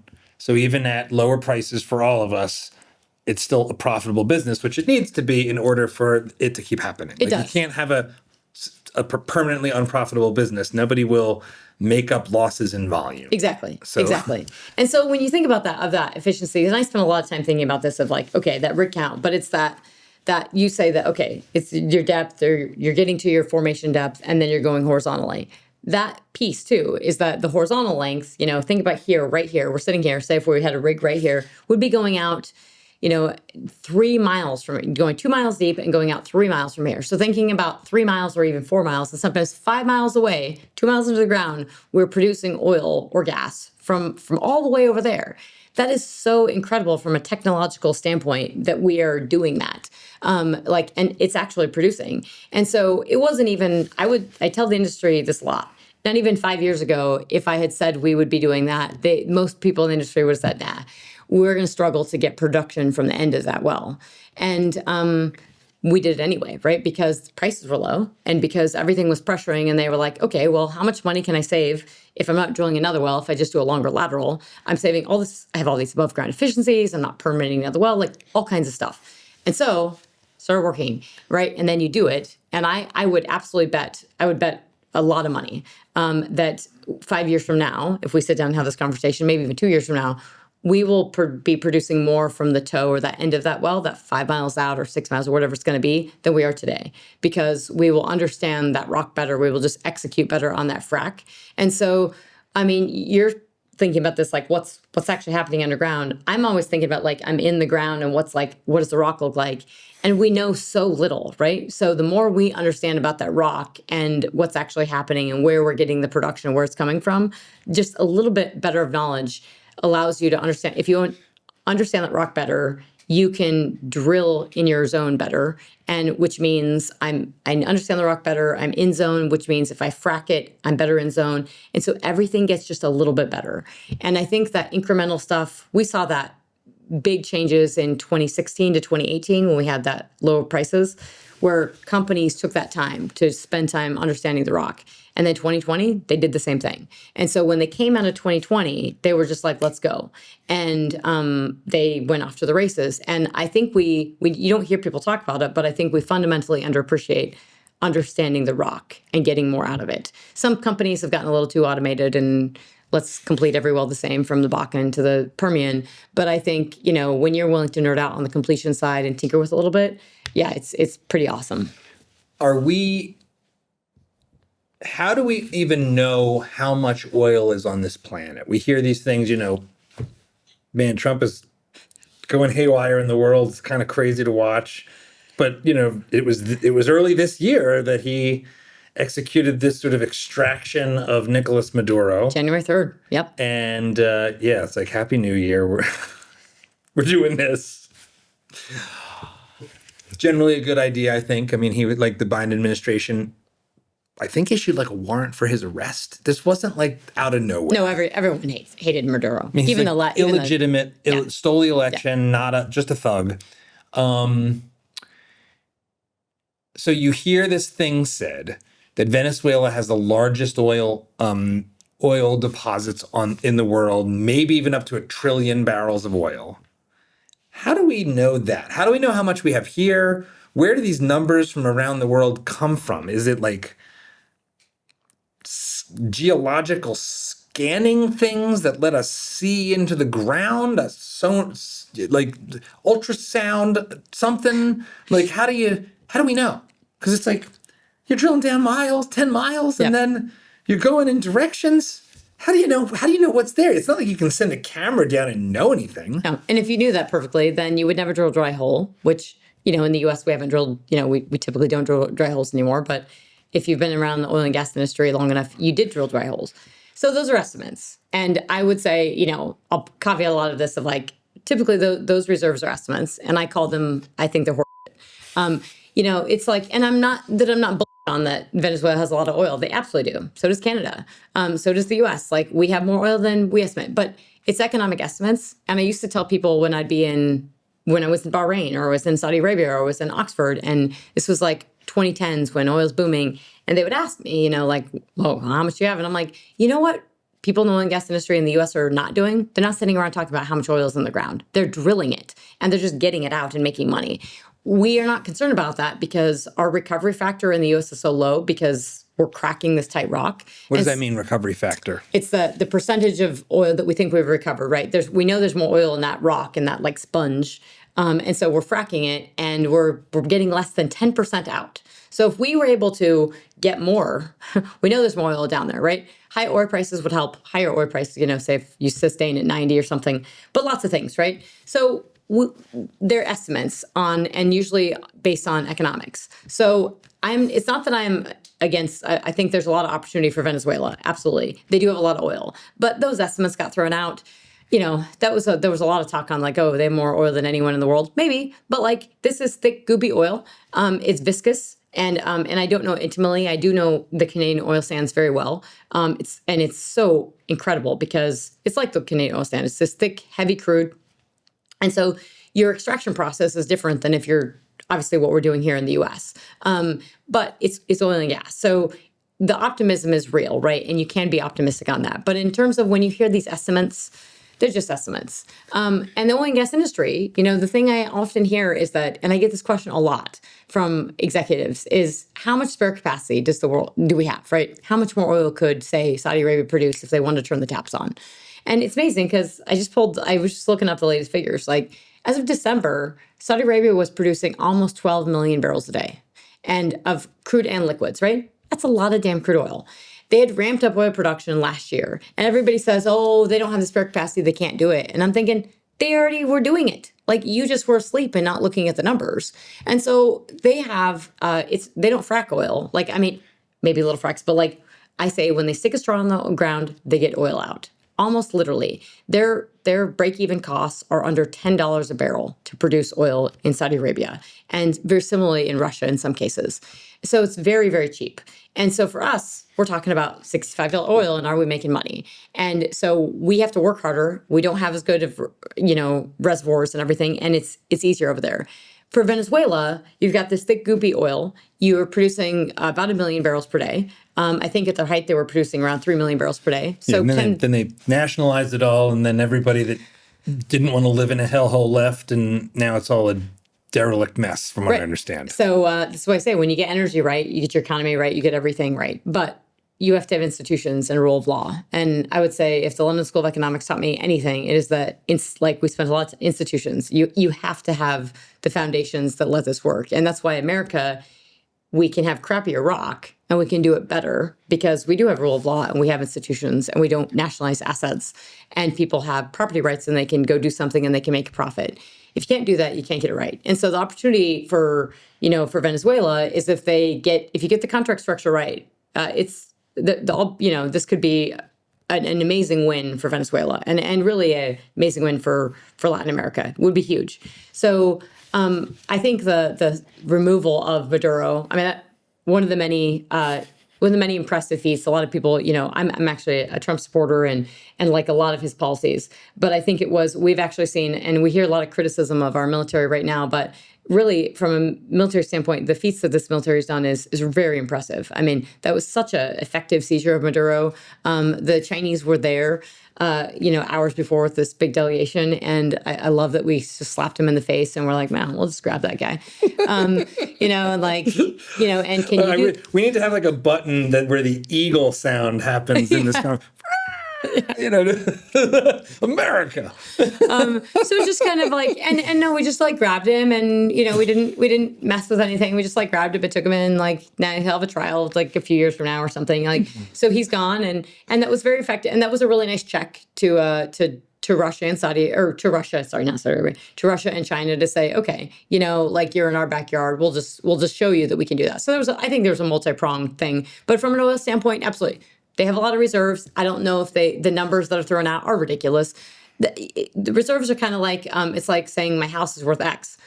Your house is worth whatever somebody's going to pay for it, right? It is literally whatever like the market's going to do. Like if you can get people in and you can produce it, that's what you have. So we have to think about it more like that. And I would say the oil and gas industry, we don't talk about reserves as much anymore because we went from producing 4.8 million barrels a day as a nation under the when Obama came into office, under Obama, to now producing almost 14 million barrels a day at the end of 2025. That's more than all pushing 4x. Exactly. You're three, or you're 3.5, let's say. Like so 4.8 to 14 million barrels a day. You're 3x that. That's really impressive. And so when you're doing that as a country that has rule of law and is exporting this crude oil, we have helped increase energy security globally because you're not having to go to these countries that it might work one day, but it doesn't work the next.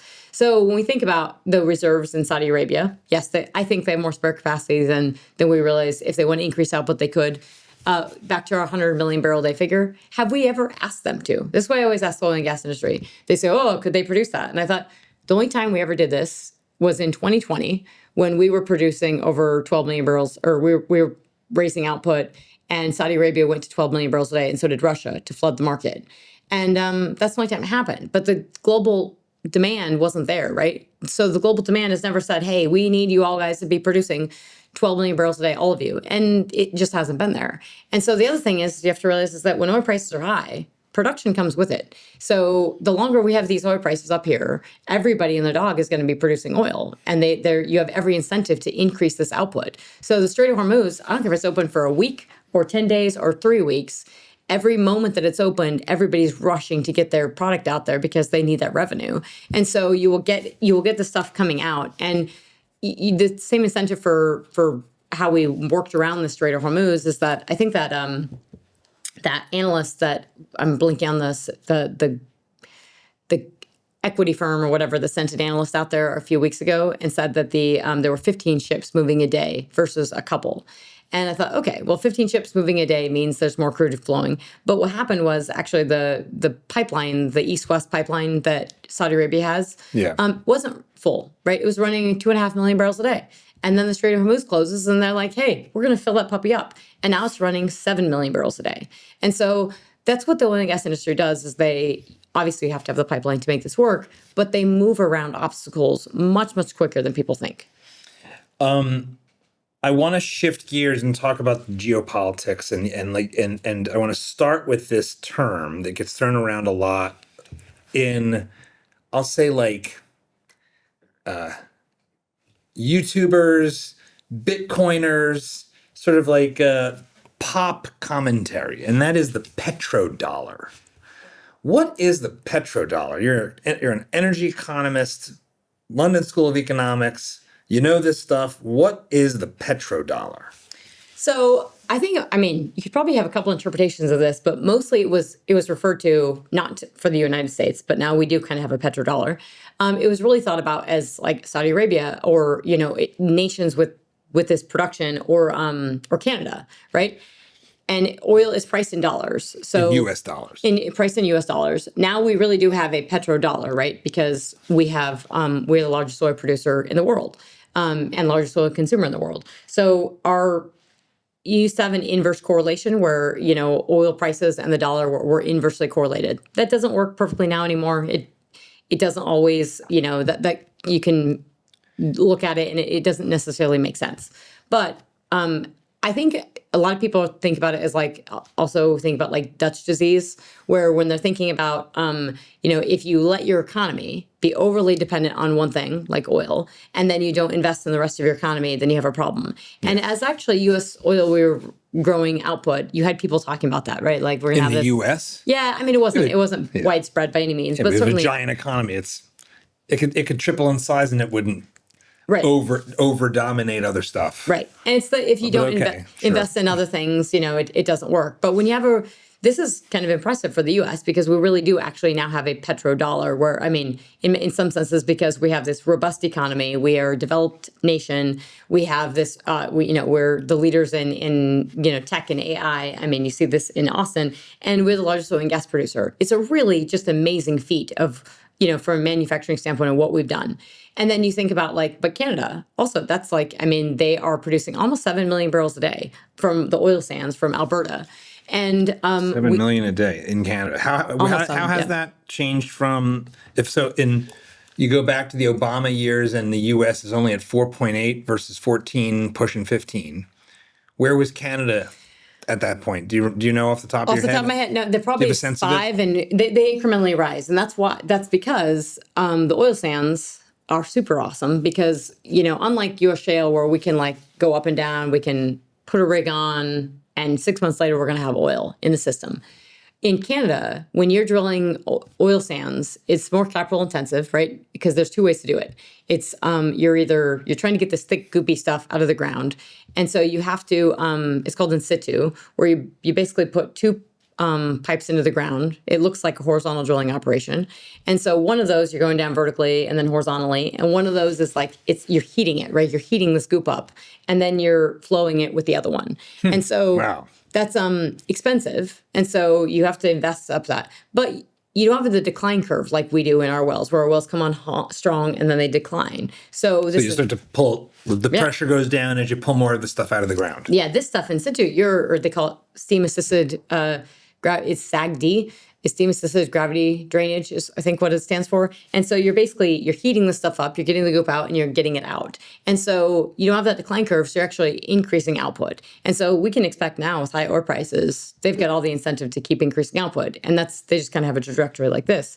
But then that's 80% of the oil sands are that stuff that you're drilling for and doing the in situ or SAGD. In the 20%, which is what the environmentalists love to look at, is the mining stuff, which is also really cool because you're literally scooping the stuff off the ground like you're mining it, and then it's this kind of rocky oil stuff. And then what do you do with this? Well, you essentially have to process. You essentially have to refine it almost, and then turn it into a oil. But what's really cool is that they have upgraders. And it's expensive, right? So you mine it, and then you upgrade it, and you turn it into this oil. So you're saying these things are cool because you're a nerd that loves all the tech. Yeah. But it's all just more expensive ways of doing it. Yeah, it's more expensive, but it is cool because once I've got this, I've think about it from a rock to oil, right? I've got this thick this rock that I have to mine, and yet I can put this in my car. And what's cool about it is that they had to invest in those upgraders. But those upgraders, to get that rock form into something I can transport into oil, they're doing a mini refining process. And so when they send that synthetic, they call it SEO or synthetic crude oil, when they send that to a refinery, it sells at a premium because it's super flexible. I can put it in a refinery on the East Coast that doesn't process heavy oil, or I can send it to a refinery on the Gulf Coast that does process heavy oil because it's already partly processed, and it gives me a nice diesel cut, and it's just a premium product.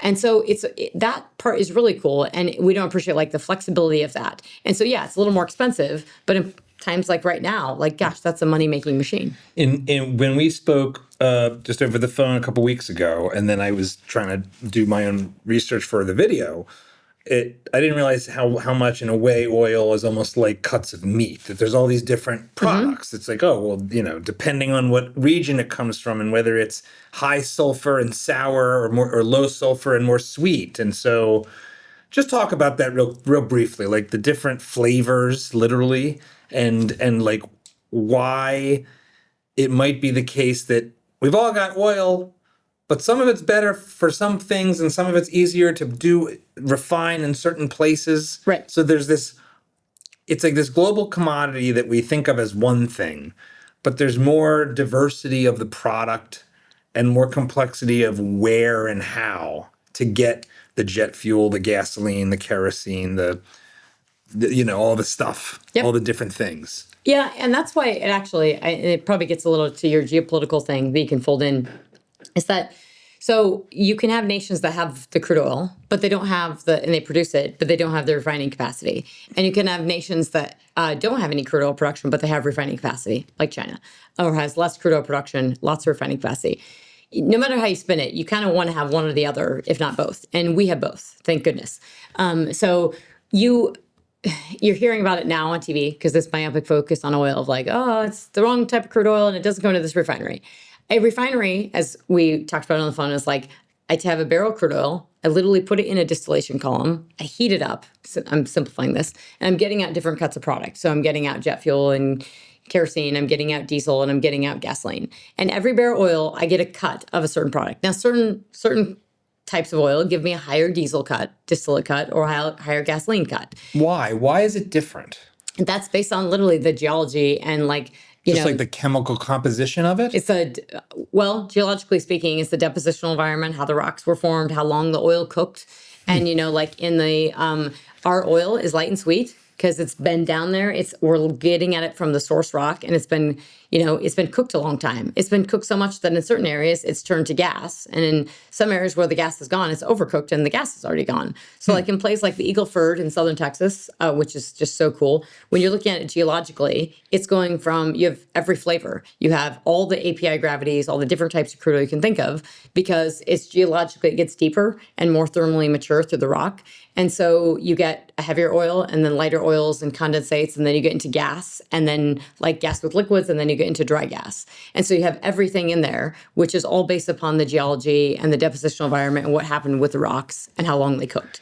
And so the API gravity is that when we talk about the light sweet, are higher or lower, like the Venezuelan crude and the oil sands, they're heavier, right? Their API gravity, their number, it's lower. What is it? So what does that mean, API gravity? It's whatever the American Petroleum Institute puts this number on it. It's literally called, it's like the heavier, goopier, viscous stuff is of a heavier, so it's a lower, it's like say 23 API. Is it literally heavier? Is it like closer to a solid, and that's the goopiness? So it's got to have more dense. It's more dense. I think so. I think that's what. And then and our lighter, so our 43 API gravity. I say 43 because that's what when I learned this, it was the Bakken, and it was that the East Coast we used to import pre-US boom of oil and gas production. We used to import 2 million barrels a day of Nigerian crude, which was 43 API gravity crude. Light, sweet, East Coast refiners loved it. So I was born in Philly. There's all these refineries in Philadelphia. I just remember these refineries playing this, like they're really crazy looking. They look like crazy future steampunk cities, right? So they were bringing in Nigerian gas to go into those Nigerian oil to turn into gas and this other stuff in the Philadelphia refineries. And then when the Bakken starts growing, right? When oil production in North Dakota starts growing and it goes from 100,000 barrels a day to 200,000 to 300 to like everybody's like, what's going on? And we have all this oil, and but it becomes a problem, right? Because actually oil sands crude in Canada is growing as well, and that crude comes into the Midwest, into the U.S. through this Enbridge refinery. This is when this whole Keystone XL thing is brewing, and the Keystone pipeline, right? And so we need another pipeline. So company is like, hey, what an idea. And the Bakken's growing. And so you have to realize that this is this transportation piece. People don't spend enough time like nerding out on this, but the types of crude and where they go matters, because this oil sands crude is coming into the Midwest, and these refiners in the Midwest are geared for, they've been this heavier crude from the oil sands, and they have some like coking capacity, right? Which allows them to, the cokers allow you to process this heavier crude. Does it just get hotter? No, it allows you to get more from the bottom of the barrel, the resid or the goopy stuff, because if you have a simple refinery, and you need the hydrogenation process so you can deal with the sulfur. So you have to gear toward all this stuff, right, and build your refinery. So that's when I say you do need the right types of refineries. However, if you said East Coast refinery, you're simple, you don't normally process whatever crude, but I'm going to give you this crude, you could do it, right? In a wartime situation, you would do it, right? It's doable. Are your economics going to be perfect? No. So these refineries... So it's all a question of cost. So much of this boils down to like, well, we can do this, but it's more expensive because we need this equipment, or we need these chemicals, or we need to ship certain stuff. Or we invested in it, right? So if you're these if you're the Gulf Coast refineries, which is the most complex and sophisticated refining center in the world. It's enormous. We were just down in Galveston a couple weeks ago, and you're driving past all these things, and they're just massive. Right. And they invested in this coking capacity. So they invested in the ability to process heavy crude oil from Mexico or Venezuela, which is what they were taking, and then it shifted to Canadian oil sands to where they could take typically a cheaper barrel, right? There's usually a discount for Canadian, this heavier crude oil, and they could process it, and that coking capacity would allow them to get more from that resid or bottom of the barrel and turn it into a product that they could then sell on, more diesel, a little bit more gasoline. So is this where the term bottom of the barrel comes from, or is it just probably from like wine or beer or mead or something? The bottom of the barrel is not very good. Yeah, it could be. I mean, absolutely could be the bottom of the barrel. But I mean, that is bottom of the barrel. There's lots of barrels whose bottom's not great. Wine barrels, it's probably wine barrels. Anyway. But yeah, no, and you think of, so we used to send more residual crude oil that resided at the bottom to China, but you don't get as much for that. So that's the whole thing. So where you produce, what type of crude and where you produce it. And so those East Coast refineries that took that Nigerian crude, which is light and sweet, they don't need to process this. They don't need the hydrogenation process for the sulfur. They don't need the coking capacity because they're not processing heavy crude. Bakken crude happens to be perfectly 43 API gravity, exactly the same type of crude oil that they were getting from Nigeria. They just didn't know it. So they had to figure it out and like it. And then, we started sending crude by rail to the East Coast, and they took it and they started processing it. And it was basically the exact same. They were getting the same product slate out of it. And so refiners have to get comfortable with what they have. And so our whole refining complex shifted to take this light sweet. And when I say light, when I talk about like Eagleford with all those different API gravities, we're talking, some of them are 56 API, right? Really, really light. It looks like water or tea in your cup. The refinery has to deal with that. And they get a lot of light ends, and they get all this stuff which they weren't used to because they were importing all this crude oil before. So they had to all adapt. So we've spent the past 15 years adapting our pipeline system, adapting our changing product slate, and adapting our refineries. We did. I mean, it took a little work, but we absolutely did. So the refining capacity is one of these areas where California has just said no. So I think they had something like 40, and now they've got 8 going to 6, or maybe it's already 6 heading to 0 if they can do it, it appears. Is that one of the reasons why when you're in Los Angeles, you're paying like an extra up to $2 to fill your tank more than in Texas? Because it's all got to get shipped there from either Saudi Arabia or the Gulf? Yeah, it is partly why. So I just pulled it up yesterday before this, and I was looking at the refining capacity. I think it's about 2.5 million barrels a day now. And it was in like 2010, it was, over 3, right? So they've lost 1 million barrels a day refining capacity, a massive amount. COVID was a big part of that. You can literally look at the chart and just look at their refining capacity, and it just continues to drop. So this is where the far left and the crazy green policies and anti-oil, and they were like, okay, we don't want to do this anymore. It's anti-domestic oil since they keep importing it from enemies. Right. And actually, I was trying to get Bakken crude oil and helping folks like refineries in California who needed it to get Bakken and Canadian crude oil via rail. And, oh no, this is horrible. Canadian oil sands crude, that's just evil. I'm like, but you'll get it from Iran and you'll take it from Russia. Like, are you kidding me? They would bite off their nose to spite their face. And that's what they did. So it's expensive because of the transportation. So absolutely, if you lose refining capacity and then you're bringing those in, your costs go up. It is why you in Texas have cheaper, typically gasoline prices because your refinery is right here. Yeah. So that's partly, and then they have incredible taxes on this, right? They have all, these cafe. Something like it's over 70 cents a barrel, 70 cents a gallon, as I understand it, just like at the pump. Right. So you have all kinds of, there's trucking prohibitions. I mean, there's all kinds of things that are going on within California that have made it really, really very expensive gasoline prices. And then they've just been literally a war on oil and gas. So if you look at oil production in California, every month it declines. It just goes like this. Alaska and California look like they just go down. I was saying, call it like in Colorado, because it doesn't look good for policy standpoint, looks a lot like California. What not to do. California is the what not to do state, right? Your production is declining, your refining capacity is declining, everything's declining, and your costs are just through the roof. So they're not producing, they used to produce their own crude oil, they're not anymore, right? And so they have to import the crude oil, and then they're losing that refining capacity. So it is a big problem that is just like brewing and brewing and brewing, because they are still a major refining center of the country. And so if they continue to decline, we are losing U.S. refining capacity, and that needs to be made up somewhere. To come back to the petrodollar concept, one of the ways I've heard it talked about, and this gets into macroeconomics more broadly, is that because Saudi oil, Middle Eastern oil was being traded in U.S. dollars, that created an international use for the dollar as a global reserve currency. It's not the only reason why, but it was a major contributor to it.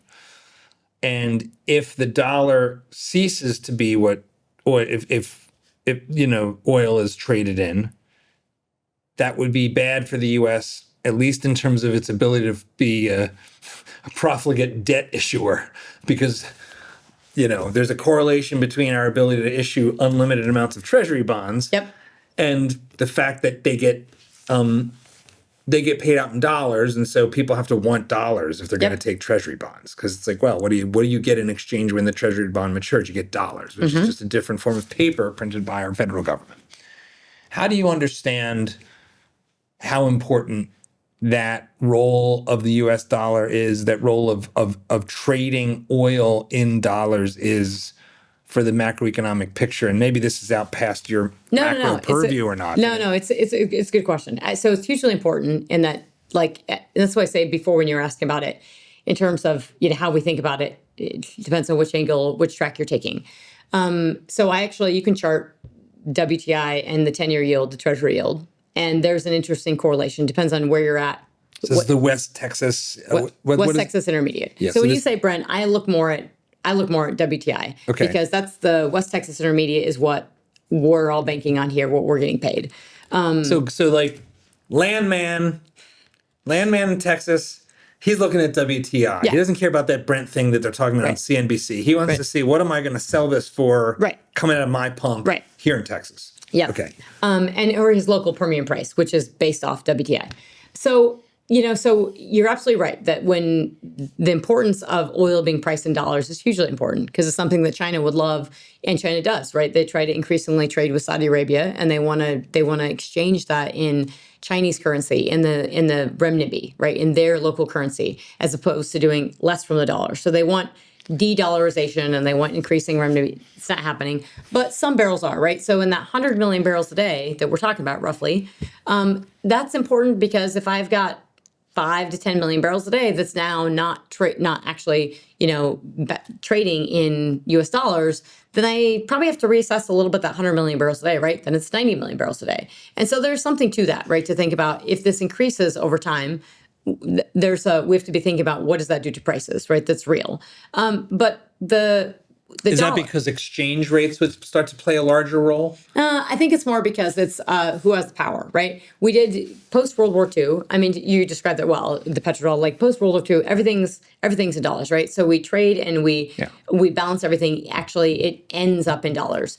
That allows us to do a lot, right? Everybody needs to base things off a dollar. So when we raise or lower interest rates, the rest of the world is following us, right? Because they have to correlate. Saudi Arabia has to do the same thing. And so when we're exchanging the stuff in, thinking about the role of the US dollar, everybody says for the past year or so, they've been talking about de-dollarization. And I've never bought it, because that would mean people are like, oh, we're selling off U.S. treasuries. They weren't selling off U.S. treasuries. They were actually buying a lot of gold. But you know what happened during the Strait of Hormuz crisis?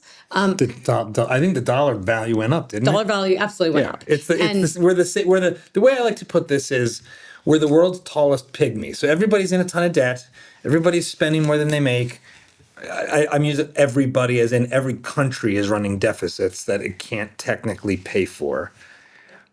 And we look pretty bad until you look at everybody else. Yeah, and you have to realize, because we have such a transparent and deep and liquid market. And that's the thing about treasuries. And, I love monetary policy. And I think we don't appreciate that the role of our treasury yields is that this is a deep, liquid, and transparent market, the deepest in the world. There is no other market like this. So when you think of, where am I going to invest my money? Well, at least I know, yes, the U.S. has debt and everything, but am I going to get paid back? Yes, I am. Now, all this talk about you won't. When has that happened? It has not happened, right? Now, the yield may go up, right? The actual percentage that you get paid out because of the risk, but there is no risk with US because you will get paid. There is risk in other parts of the world, which is why you get 20% in some countries because you might not get the money back. So when we think about our 10-year yield and we think about WTI, you can track those. And there's some interesting correlations that happen, but it's sort of so the role of oil and the dollar, vastly important, right? We want things to be traded in the dollar because we're transacting that, and it would cause problems for, I think, even people just understanding the basic fundamentals, which are already lost, as we've kind of talked about. But when we think about are people de-dollarizing? No, I don't think they are. What happened during this recent crisis, is the dollar went up but there were several things happening, and that's that people had lost a lot of love for oil during COVID. We had a lot of traders get burned. And just because the demand shock caused prices to go crazy low. Didn't it go negative? Wasn't oil price negative? Negative 37. It was in April. We all watched it. And the CME, actually, it wasn't supposed to go negative. They changed the trading rules the weekend before to allow it to go negative. But there were 6 million barrels, I think, physical barrels that got caught up in that. Not much. But it did burn a lot of traders because you lost money. And then you came into this year. So, we've got $94 oil now, but we come into this year, we've got the biggest short position on Brent, on your crude oil that you're mentioning. The biggest short position we've had in 10 years is on Brent. So you have this people wanting, this. So that's betting on it going down. Yeah. And so you have this short position, which means it puts a lid on prices. So no matter your geopolitical risk, and I'm thinking Maduro gets seized, it's January 3rd, awesome militarily, but hello, prices should be spiking, and they didn't.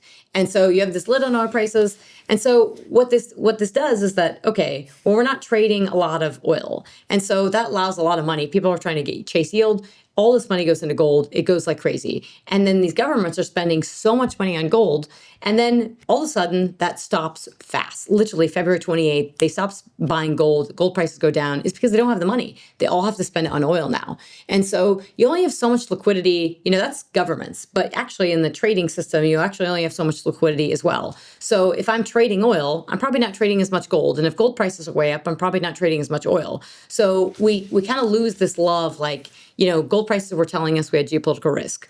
Oil prices were telling us we weren't pricing in geopolitical risk. But we can only trade so much, right? We can pump money into the systems and everything, but the trading tells us something. Treasury yields tells us something. Oil prices tell us something. Gold prices tell us something. And they're actually relatively interconnected. So we have to kind of dissect and pull them apart and think about what is it actually telling us. And these kind of simple metrics where oil goes up and the dollar goes down or vice versa, well, that didn't happen in the past month, right? We had the dollar go up and we had oil go up as well.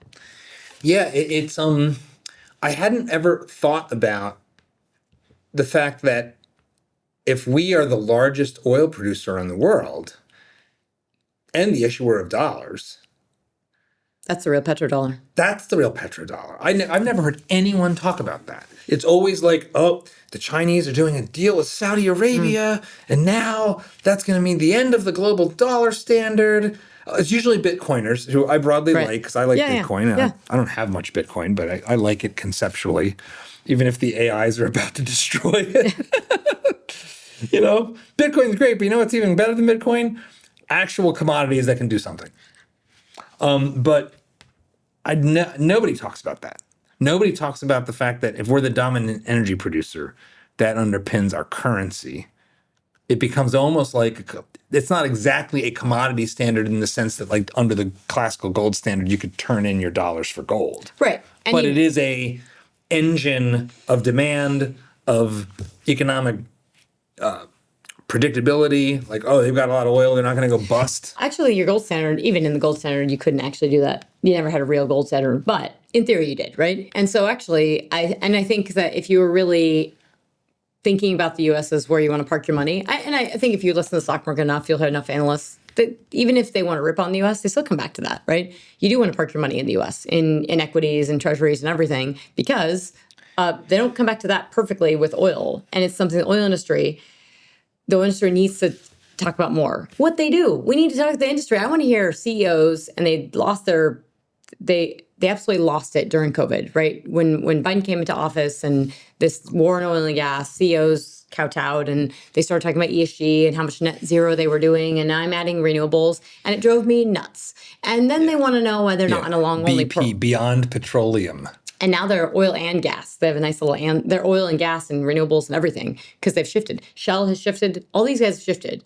And I was here in COVID telling all these oil and gas companies, this will not last. This is called investor pressure. And you can either see through it and drill with when you have high oil prices, or you can cave and do all this stuff. We don't talk about how much money the oil and gas industry lost chasing lower carbon bullshit and chasing this stuff that was so expensive. Like, you weren't making money in 2014 when you had $100 oil, or 2008 when you had $100 oil or $150 oil, but you're making money on solar and wind? No, you need to stay in your lane and drill for oil and gas. And I think the pride in it is really important, but like executing and doing well. And so we had this short period where people kind of lost their minds and did this whole net zero thing, which is very geopolitical.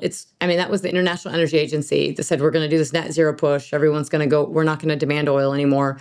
It's going to decline. And so we won't need this. Wasn't the entire premise of the International Energy Agency to not do that, but to actually didn't that get created after the oil shock? Yep. To basically try to help coordinate energy security? Yep. Am I misremembering that? No, it's right. And the International Energy Agency was founded in the 70s during the oil price shocks of, I believe it was 73, could have the first shock, to basically make sure everybody had strategic oil supplies and that we had enough in the world and that we would be able to do this. So it was super ironic when COVID happens, and literally the quote is, they said, we're gonna make sure we're gonna use this moment in time, this COVID period, to move past traditional fuel. I call them traditional fuels, not fossil, but move past fossil fuels and move to these other forms of energy.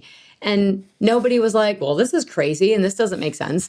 And the oil and gas industry, they had all this pressure, and you saw this with, engine number one that got board seats on Exxon, and it was the same day Exxon, Chevron, Shell was all the same day, the board day, where they lost seats, and it was State Street, Vanguard, and BlackRock all bent the knee to do all this ESG stuff. And the engine number one, I've seen the woman on TV, and she says Conoco, Phillips. It's called Conoco. And the fact that you're on TV and you can even say that, no one's corrected you in all this time, but they allowed this to happen, right? And I say this because good leaders and stuff, like Chris Wright is now our Secretary of Energy. He was a service company, so he could do this. But, he was okay being a publicly traded company that would say no and say, absolutely not. We are not going green. This is not an energy transition. Here's what's actually happening. He actually went out and bought billboards in Denver and thanked North Face for supporting the industry, because there was a whole North Face debacle with jackets not selling to the industry. It's a lot of social signaling. It's a lot of, virtue signaling. Yeah. At the most basic level, as I've tried to understand this with your help, you're battling physics. Like the earlier part of this conversation, we're talking about the density of the energy, the effect that it can be transported or not. So you've got these things in oil, gas, coal, all that are physical, and that also move turbines. And there's this other part that when the freeze happened here in Austin, in Texas, and when Spain went through that blackout about this time last year, in both instances, I sort of went to school a little bit on this. I learned this thing that nobody teaches you unless you happen to stumble across it, which is those turbines that move to get the electrons going so that all this stuff works and babies don't die in an incubator in a hospital that needs to have reliable power 24/7, is that movement creates this thing called momentum. And that when there's disruptions, they keep moving because physics. And the turbines on a windmill don't move at a consistent rate, so that's not helpful. That's not, and also they don't move when the wind's not blowing. And the solar panels have no movement whatsoever. They're solid state technologies. Right. So you have this kind of fundamental thing about the way reality works and physics and motion and momentum, that all this energy talk, all this la-di-da unicorn stuff, it's like they're literally betting against physics. And not just betting against physics. What frustrates me is that, so you drive through Wyoming with all these wind turbines, that they have them, right? And Wyoming is windy, except there are times where the wind doesn't blow, right? When it's really cold, the wind doesn't blow. In extreme temperatures, which is arguably what the far left and the green movement and everything, and this ESG craze and net zero, that's what they're doing it for, right? We're all going to go to hell in a handbasket. The world's going to end in 10 years. And we're burning up. And so we've got to lower CO2 emissions aggressively. If you believe in extreme climate, you are building the wrong things with wind, solar, and batteries because they don't work in extreme temperatures. Because Such a good point. I never thought of that. like the wind doesn't blow when it's really hot. So when I'm driving in the summer in Wyoming and it's 90 degrees, the wind is not blowing. It doesn't blow when it's really cold. And so those are extreme temperatures. That's what I'm told by the climate crazies, that's what's going to happen. We're all dying. And so the wind doesn't work. And then the solar panels don't work when it's nighttime, but they don't work when it gets snowed on. So if you're banking on climate change, then we're banking where we're going to have snow all the time. So that doesn't work. And then the batteries also don't work. Like electric vehicles don't work in extreme temperatures because they lose they lose energy, right? So when it's really cold, I can't turn on the heater on in the Tesla, right? Or it doesn't work as well. And so I lose my range. They're less efficient for sure. Sorry, less efficiency. Yeah. And over time, and I actually was just having this conversation this morning with someone, over time your wind turbines, they degrade, as we know. There's no ability to recycle them. You can literally fly over Oklahoma and you look out the window and you see all these like piles of stuff. It's just wind turbines stacked up, so they die. And when you're driving through Wyoming and all parts where you see these wind turbines, and I'm disgusted with how much renewables the Texas has in the grid because it's cost Texans a lot of money, but it's irresponsible energy policy. So you have all this wind, but then the solar, and by the way, both these come from China, which I can't stand, but the solar degrades over time too, right? Its efficiency, you lose it. It does degrade over time. And so think about all the energy. It's kind of like where we're talking about ethanol. How much work are you making, from farming and processing and everything to get it into your gasoline pool? I mean, how much energy is going to making a solar panel? It is a crap ton. It is forced labor in China. The solar ingot wafer, basically 99% of it comes from the province of Xinjiang, which is where the forced labor and all the surveillance and control is. That's where the solar ingot wafer comes from. So even if you're making the solar panel here, the ingot wafer is probably coming from the province of Xinjiang, which is coming from coal-fired power generation because you need heavy process heat to make this stuff, right? It's you strip mine, then you pour mass amounts of energy to produce this piece of photovoltaic technology. And that then degrades over time. Exactly. And there's no world in which the math on the ROI all in possibly works. Like take that money and put it in an index fund and or put a complete carbon capture. All the money you've spent on this greenwashing, you probably could have captured the CO2 from every coal-fired power plant and we kept burning coal. We don't need to even go in. This is not the conversation to like have a debate about climate change. First of all, because we're both in agreement, so people who are watching are like, "What about climate change?" Sorry, like change the channel. Also, like, and geopolitics is so much. Geopolitics and military, like the reality of the world, is so much more important right now. It's also, I think like didn't the clock run out on the 12 years? When was the? Hold on. We were supposed to burn up a long time. When was the 12 years? When was I'm just curious about this. AOC 12 years doom. When did that happen? This is saying it was 2019. So we're getting pretty far into it. We're 7 years into the 12 years into the 12 years clock, but I think that 12 years clock actually started sooner than that. We're gonna hit the 12-year mark, and the planet will be richer. I mean, here's what I'll say to just like kick the can on the climate thing. The IPCC, and I'm sure you've read about all this stuff like crazy. Yep. Well, I mean, here's how I understand it. You round it out, and then we'll talk about wars and oil on the international stage. If you just accept that the IPCC is not a scam, but that it's actually composed of at least some well-intended, non-corrupt scientists who aren't doing like cook the books, hockey stick nonsense. Their actual reports say that in 2100, the planet will be many multiples richer than we are today. Right. Like that's what the actual underlying report says by the so-called like experts in climate that all of the green types say we should be trusting the science. So if you trust the science and actually look at the people who are doing the actual research, even though I think a lot of that's deeply flawed and trying to predict complex systems that can't be predicted, period, under any circumstances at all. they project the world's going to be better in 2100. So what are we talking about? Right, right. I think that's so it's, the IPCC, and I do think it's a bunch of, I think maybe some of the work that went into it wasn't entirely corrupt, but probably most of it was. The International Panel for Climate Change, which is part of the United Nations, which is heavily influenced by China. China has an undue influence and like a massive influence within the United Nations. It is no longer the entity that it was when we came out of World War II and put this together. So it is biased and it is corrupt. And so you have to realize that, like, if you have an incentive to sell your product, well, then maybe you would incentivize all this stuff. So I think it's really important to just keep that in context.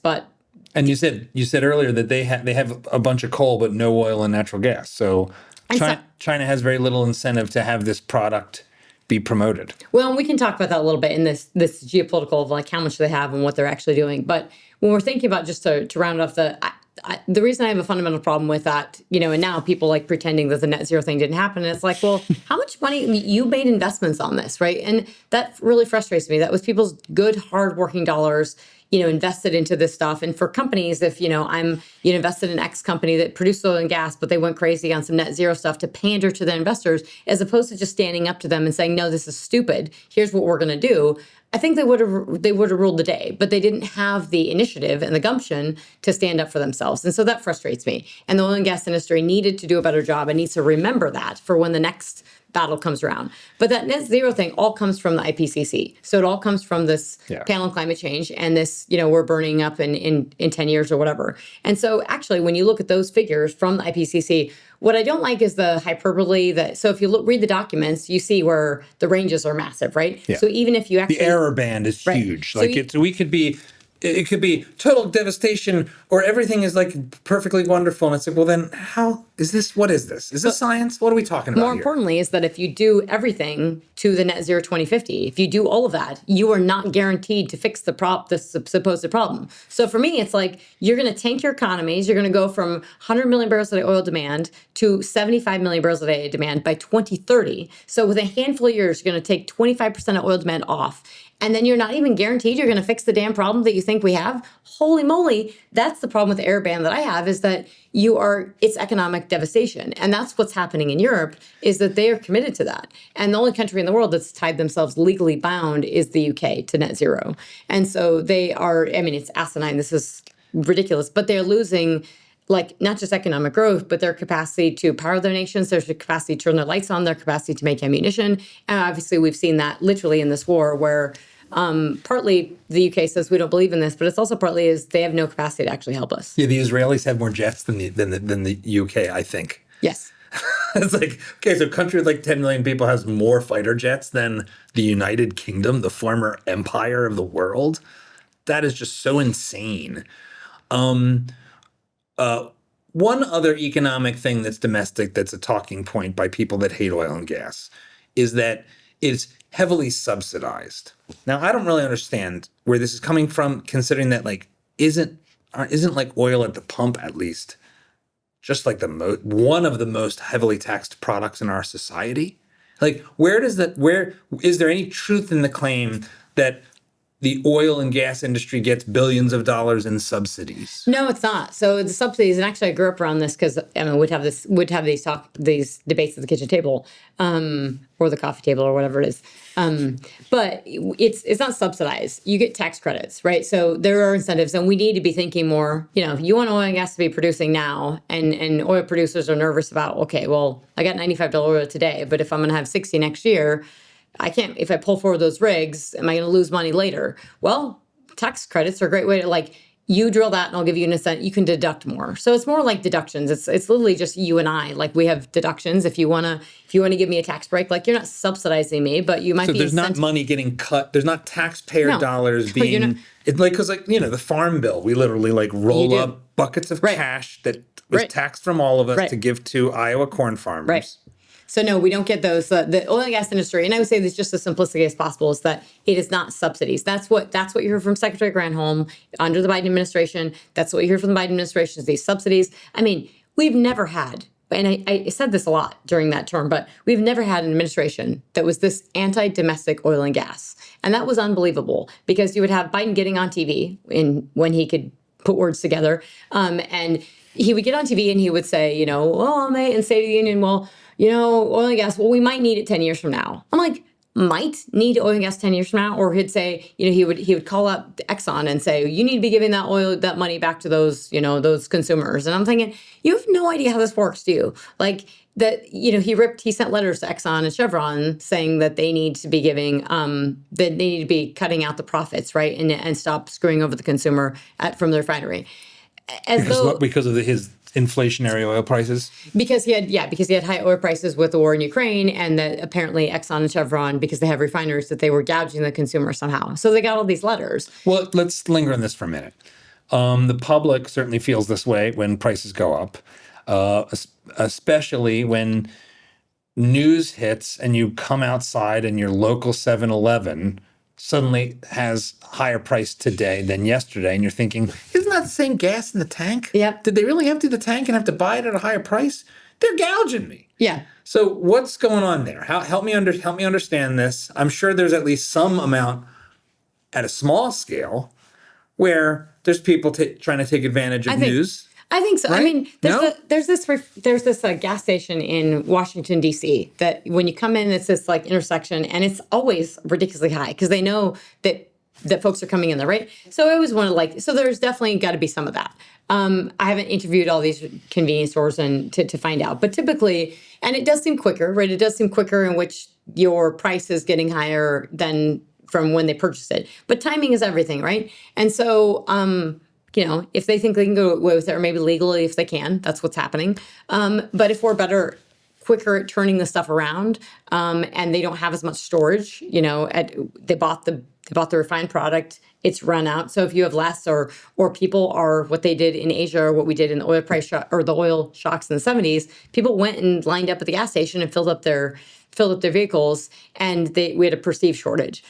So there's some of that, right? But most of this is that typically, okay, oil prices go up.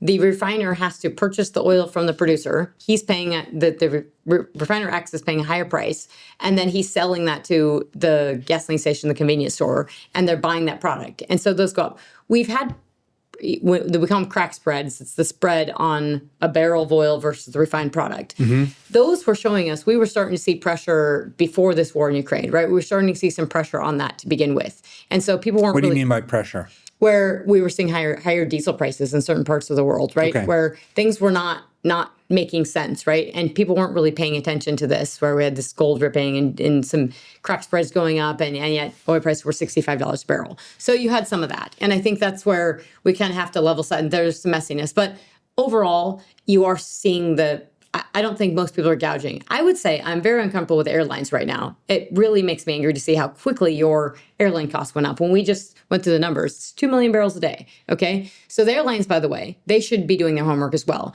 They could have done a better job of hedging oil. They should have. They had $65 oil for years. They should have hedged that because they should have known that this can go up and down. They didn't.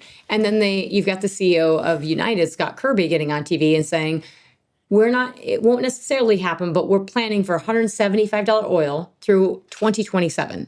He's basically just telling you, I'm going to charge you a fortune through 2027. It's $94 today. Where the hell was your 175? That wasn't realistic. That was never going to happen. An economy can't run on 175. It can't even run probably 120 or 130. You'd have demand destruction. So the fact that nobody aggressively called him out, that just frustrates the hell out of me. That I think there's way more gouging on that side and on utilities than I think there is on gasoline. The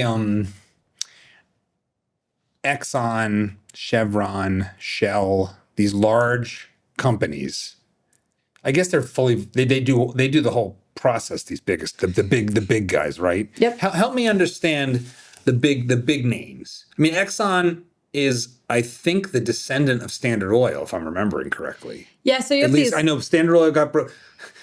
This part of the history I do know, which is because antitrust is kind of a scam, in that.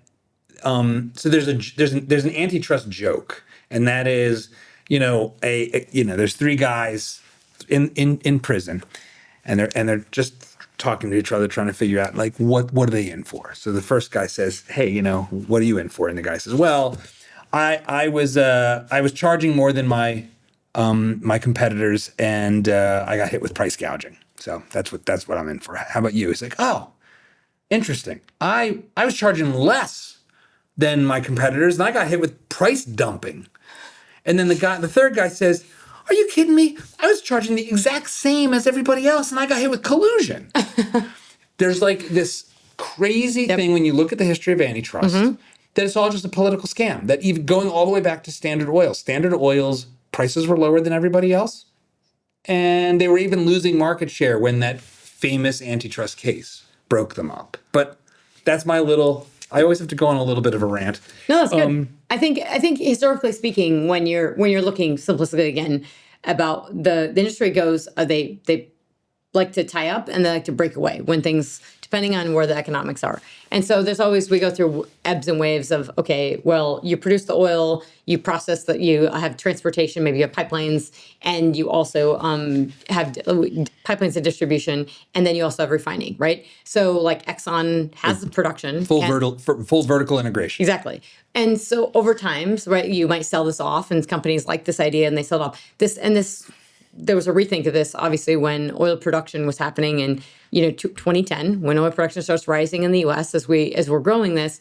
There had been people had broken out, right? We had dropped the verticals, and then it was like, okay, wait a second, maybe this makes sense. And actually, Exxon, when they had production, and they were getting discounts on this production, well, that didn't feel good when you're producing them, but it feels great at the refiner, right? If you've got a refinery, you're getting discounted oil, this works, right? And so we had a lot of this when we didn't have the pipeline capacity, right? We did have big, steep discounts on U.S. crude oil, steep discounts to Brent. And so, it made sense for the refinery to capitalize on that. And Exxon and integrated companies did a pretty good job, like, they had an opportunity where they could capitalize on that. And I think it incentivized the Exxons and the Chevrons to keep that integration, right? To be like, okay, there's something to this production and refining and having the whole value chain, and we can kind of control this. And even when, things are not so great in the upstream, they're probably better in the downstream and vice versa. And we can offset some of the margins here. So there's something about that. But then you see, like, I think the last year when everyone was so pessimistic on oil, midstream was so hot.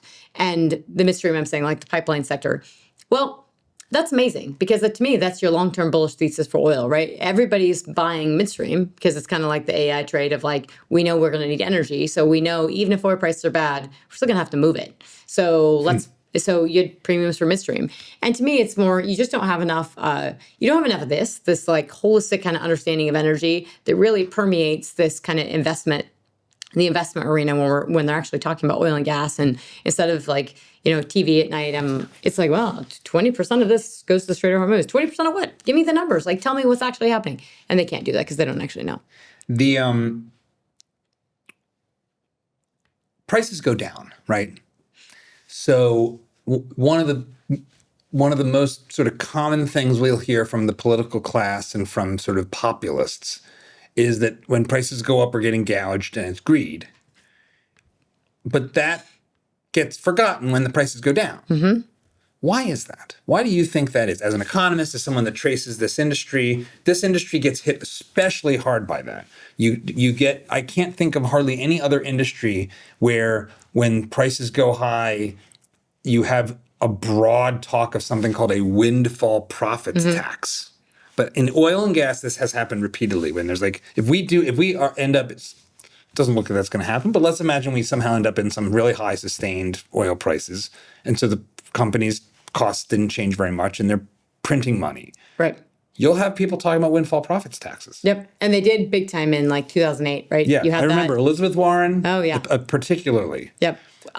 So I would say that there was something then, right? Obviously, oil prices go to 140 and people can't handle it. And so it's always like, these guys are evil. And you've had that historically, but that really got supercharged during the net zero and the COVID craze and the Biden era, right? It really got supercharged because all those people were in there, right? And it was like, okay, we hate oil and gas. We're making that clear. And so it was okay to demonize it. But it was demonized and it's likened to cigarettes, right? This evil, evil industry. So, and that's what, when you're president of the United States is and all of his people are getting on TV and telling you that these guys are evil and they're screwing you over, it doesn't really, you're consuming it, right? You have to deal with these guys whether you like them or not. And so there was no working with the industry. There was no like, let's talk, let's increase output, let's talk about LNG. In fact, the LNG thing happens and they put a ban on permits, future permits. And so they crimped the entire industry. They were trying to kill the industry. And all the people like with Columbia University, like Jason Bordoff, they got up on TV and they said, and I say this because a lot of people in the oil and gas industry utilize these guys, but Columbia University, and I'll say this publicly, they're not your friend, right? They're not the oil and gas industry's friend, and they're playing both sides. They want the money from the oil and gas industry, but they want to kill the oil and gas industry.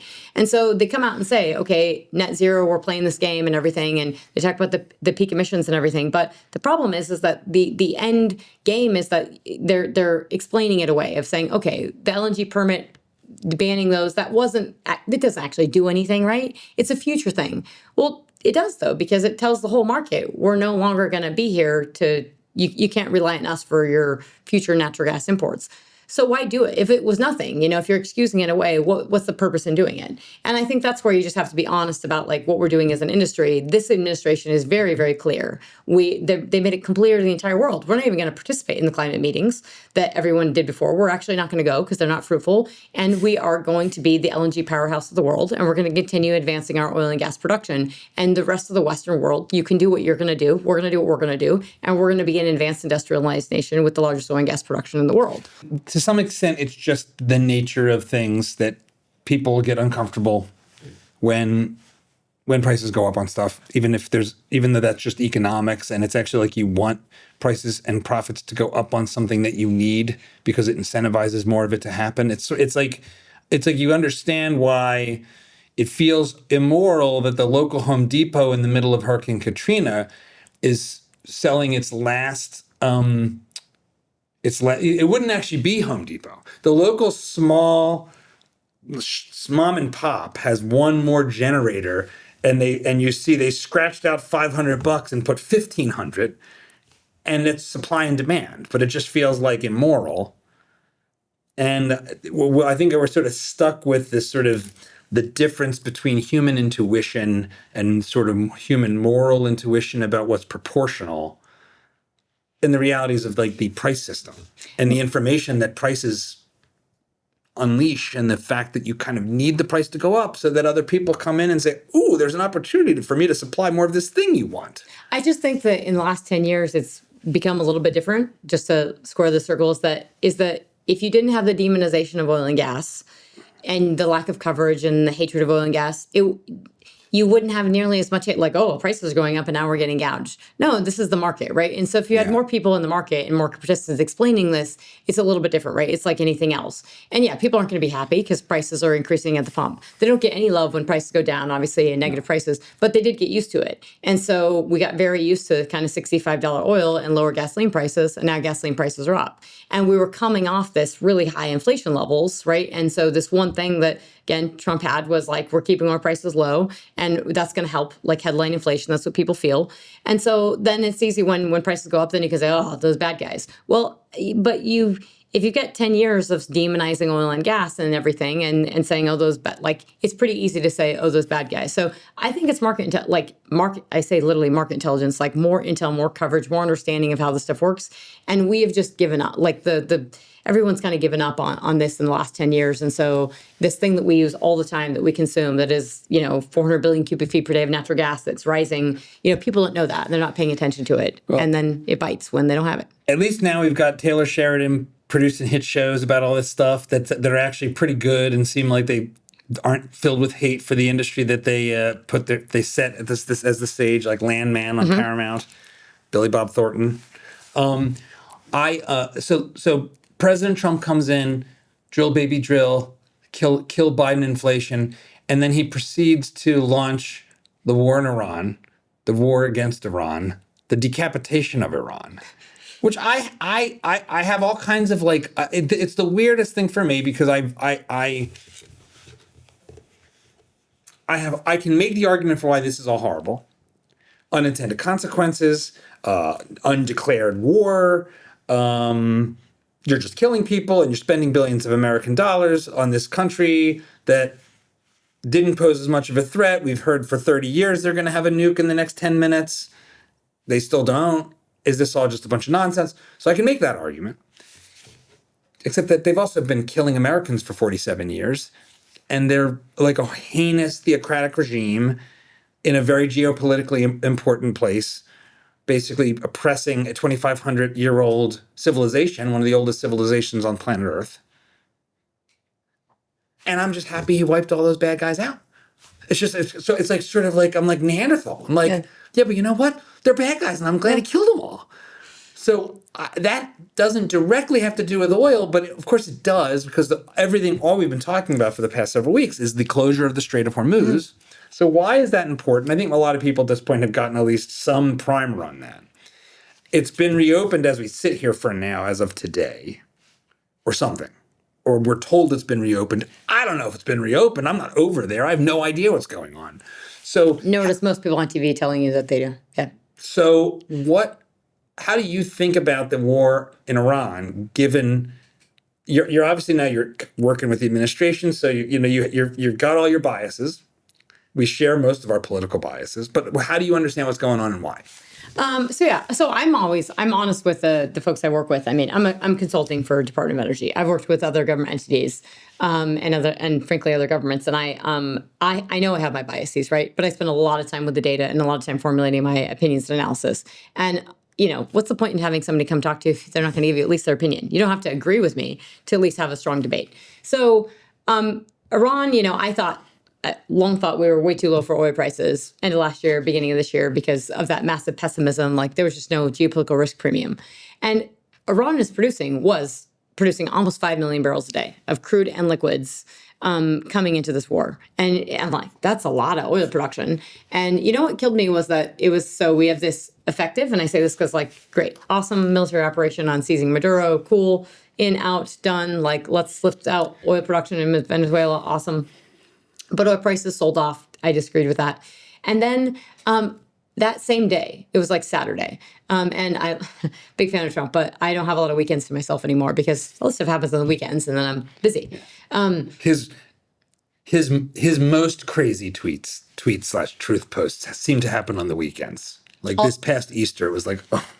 So those are, and that's important. What are you doing? No, I think those though, the radical ones, and I don't use the F word.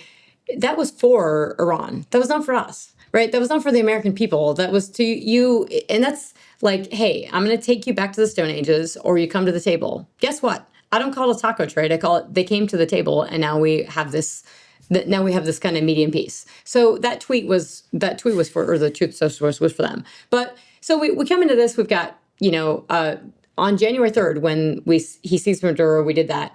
He mentions on Air Force One, and kind of as they're talking to him, he talks about the protests in Iran. Mm-hmm. And I thought, the markets, why are they not on this, right? Why didn't no one pick that up of you've seized Maduro, it's a major oil producing country. China's getting all this oil from Venezuela that's paying their loans back. It's $100 billion. They're getting it at a steep discount. This is moving via Russian shadow fleets. Russian shadow fleet. You have all the crude oil that's on the water. This big glut everyone's talking about is Venezuelan crude, it's Russian crude, and it's Iranian crude. And now we finally have this little catalyst with Iran, and we get these protests, and no one's pricing this in. And so, I mean, these protests were really serious. So you've got that I would just concern with the market. Tens of thousands of people were slaughtered by the government in Iran. And so you have these people that are protesting the regime, and we've had some really very biased, anti-Semitic, anti-Jewish, just horrible stuff. That the fact that Bloomberg hasn't even called any of it out, and they kind of just allow it to happen is disgusting. So you've got that going on, but these protests are, I don't care who it is, if you like them or lump them, this is horrible. And so when people were saying this is Iraq all over again, I thought, no, it's different. A lot of things were different, but yes, you had some Kurdish mass graves and everything, but we haven't seen anything like this since World War II, right? Where you literally had these people are protesting. And so they're protesting because Iran is selling all this oil to China. They're getting all this money and they're not spending it on their people, right? They're literally spending on Hezbollah and Houthis and Hamas, and they're taking it for themselves. And so you have a lot of people in the IRGC and the Islamic Revolutionary Guard who are, they're ideologues, right? They believe in the cause, but many of them who just want the money, right? Those are the ones you can change their ideology pretty quickly with money. And so they're getting all this money and they're doing all this bad stuff and everything. But you've got, tens of thousands. I mean, I remember seeing the first numbers and it was they've killed 100, then it's 200, and then it's 500. I'm thinking, this is bad.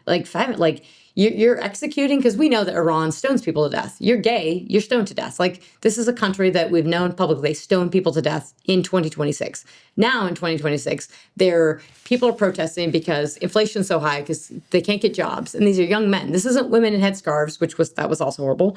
Yeah, several years ago there was a women's uprising that went on, that nothing happened with, and it was cracked down horrible. And that the Western media didn't. Oh, that was disgusting too. I was actually doing a video series, and the lead actress was from Iran, and she was just livid about what was going on. Yeah, absolutely horrible. So now you've got these men uprising, in these protests. Yeah. And so it was on Twitter or X that you see the pictures of these body bags, and you have the internet blackout, and we still have one largely in Iran, where we don't have information coming out, and so it starts getting up to, it's 10,000, and you're thinking, holy crap. I mean, even 10,000, but now it's as high as 40,000 they killed. So the regime, clearly was worried, right? So I interpret this of, okay, when people are like, oh, they're at the weakest level. Yeah, they are. Like, if you're killing 40,000 people, if you're mass murdering your population, you've got a problem. And so if you're thinking at the US of like, do we need to do this? Could we do this? Is there a benefit? Yeah, it's just take the shot. Now, nobody... Wait, pause for a second. Yeah, it's just take the shot. So I want to linger on that for a minute. Okay. So it's easy for us armchair talking heads to say stuff like this. That's actually how I look at it too. Not that my opinion is worth very much, but it's like, yeah, you had this regime that's horrible and murderous, that is a stated enemy of the United States and has been for 47 years. And they're weak. And we've had a lot of big talk that's gone nowhere. And when you look, you can find all kinds of leadership in the Islamic world pointing that out, that, American leaders always talk a big game and don't do anything. So that's the way I understand what was done too. I don't know if it was really the calculus. But we're not talking about, so you have to start with October 7th. And I don't think October 7th didn't get enough attention in the media. We've talked about, and I feel bad for the Ukrainians, but we talked way more about the war in Ukraine than we talked about October 7th, when 1,200 people got killed within hours in Israel. And if that had happened in America, we would have bombed that country back to the Stone Age. Just absolutely. Yeah, it would have been a carpet bomb job. Yeah, carpet bomb job. They wouldn't have come back. And so that is anti-Semitic. That is and that is not okay. What they did to these people, the killing babies with their boots. I mean, the death toll on old women and babies, which is unbelievable. The atrocities are horrible. And that's where a lot of this comes from, is that when we think about like I think there's an opportunity cost of like the take the shot, is that, okay, if I take this and it goes well, there's some really potential big upside for the Middle East and from a stability standpoint. And so I think that, if October 7th didn't happen, we wouldn't necessarily be here, right? That was the escalation moment, right? Where Israel is doing this. And Israel, you need Israel, right? They are a bastion of democracy in the Middle East. These are incredible people. This is an incredible economy. They hold together a lot, right? And so we had the Abraham Accords in the first Trump administration, which he didn't get any credit for, but was very impressive, right? And it keeps this kind of stability and continuity. And then things start breaking away, and you have the Biden administration, buying all this crude oil and doing all this stuff. And so now we're back to like, okay, and I say take the shot simplistically. I don't think it's as simplistic as that, but it is an opportunity that I don't think any other president had the balls to even contemplate it, let alone actually do it. And so I think this administration, who is so low oil price president, right? I want low oil prices, right. And this was not the low oil price move. So obviously, right. So the fact that you're willing to do this means that you're willing to see through this for a short period and say, okay, is it going to necessarily work? You don't know. Like you literally are taking the shot to see. And obviously, over the weekend, we lost a soldier. We lost two soldiers, and we got one back, and then we got the other one. When you're listening to people talk about the military operations, it's so incredible. And so, I mean, I think we haven't gotten very good intel on the ground of what's actually happening. What's actually happening within the Strait of Hormuz? What's actually happening with Iran? Because there's an internet blackout. And then we have to appreciate that, we're a month into this. It's super messy. We do have a lot of the Trump derangement syndrome that people talk about. No, they're already talking about. There's already the gearing up for impeachments after the midterms talk happening. It's like, And so there's Isn't a this lot getting of boring? Isn't this old? there's just a lot of like rooting for failure, and Yeah. so Yeah. not a kind of lot of clear-eyed thinking in what's actually happening with this crisis and what's actually going on. So I just think it's really important to like put where we're in context. But in terms of like what what this could mean for the Middle East, if you take out this bad actor and you take away their nuclear capacity and their missile capacity, there's huge opportunity. It does mean lower oil prices for the potentially for the foreseeable future if you solve for this. It seems like, and I don't, one story that is being told, and maybe even not mostly from the Trump administration itself, but is that this is all boxing in Chinese proxies in each case, like Venezuela, probably Cuba, the soon-to-be U.S. territory of Cuba. I'm laughing. I kind of hope it happens that way. And then this Iran situation, it's a complete, basically like frontal assault on these proxies that we have allowed, particularly with Venezuela in our hemisphere, have allowed like actual stated like geopolitical adversaries to mess around in. Do you think that's like, how big of a percentage of that is? Because, just to be Machiavellian, it's horrible to see tens of thousands of people killed by their government. But there's all kinds of governments doing horrible stuff that we don't do anything about all the time. Absolutely, including China. So it's like it's a little bit of like a convenient motivation where you can claim there's a moral reason, but the reality is like that's just selective and it's really about other stuff. And that that creates reasons why now's the right time and moral cover, but it's not the whole picture, because if it was, we'd be everywhere. No, absolutely. And you can't be everywhere, right? We only have so many spheres, and that's the thing of like, and I think China would love to see us push all the spheres. So there's an argument to be made that you've got all these like different things going on, and so Venezuela, so you have too much influence from Russia and China within the Southern Hemisphere, within Latin America. And it would be nice to not have as much of that, right? With Cuban Missile Crisis type of stuff. Like, we would like to, we know we're going to have future conflict with China. Like, if you're not aware, it's going to happen, right? We will have future conflict with China. It's happening. When it happens exactly, like, I don't know. But it'd be great if it didn't happen. It'd be great if it didn't happen. But they are planning for it. So you have to plan for it. So maybe we'll team up against the AI overlord robot war. And maybe we'll be on the same side. Maybe there'll be a moment where it's like, oh, remember, we thought we were going to kill each other, but now we're fighting together against the Terminator. So there's this like, and so if you think about that, I was just like, and I know people don't like everybody being China hawkish, and I think it's okay to be a China hawk, but you have like, okay, you have Iran and you have Venezuela and you've got Russia and you've got little things kind of everywhere, and all those would be nice to like wipe off the chessboard when you're dealing with the big one. So you can't have everything going on at the same time. And because those are all connected with China and Russia, that they could flare those up and make those a problem to where you are occupied over there. And I mean, China's been actually open about saying they're happy that we are occupied everyone's occupied with Ukraine, because they're not paying attention to what's going on in the Indo-Pacific. And so they're not dealing with China. And this is real, right? They're buying all this stuff, like Europe is buying all this stuff from China. They're not dealing with them on serious stuff because they're preoccupied with their green policies and their devastation of their economy and, dealing with this bad guy of Russia. So just as one little side note on that, on the European front, people don't realize in this country, the UK in particular is substantially poorer than the United States on a per capita basis. Yeah. That it's in the past 20 years, I was just looking back at this, Canada is too, actually. Basically, Trudeau destroyed that country's growth trajectory for incomes. Yep. This is why Alberta wants to become their own. Right. We're a giant country, and so we actually are multiple states with multiple economies and geographies and cultures. So you take our poorest states like Mississippi, and people like wealthy cosmopolitan Americans that go on vacation in Europe, they go and they get on a train and they think, isn't this lovely? And what a walkable city. And what they don't realize is wealthy Europeans are poorer in material terms than like median Mississippi households. Like they just have no idea. It's like, oh yeah, Isn't it lovely that you live in 800 square feet and your 40-year-old son lives with you? Right. That's Europe. Right.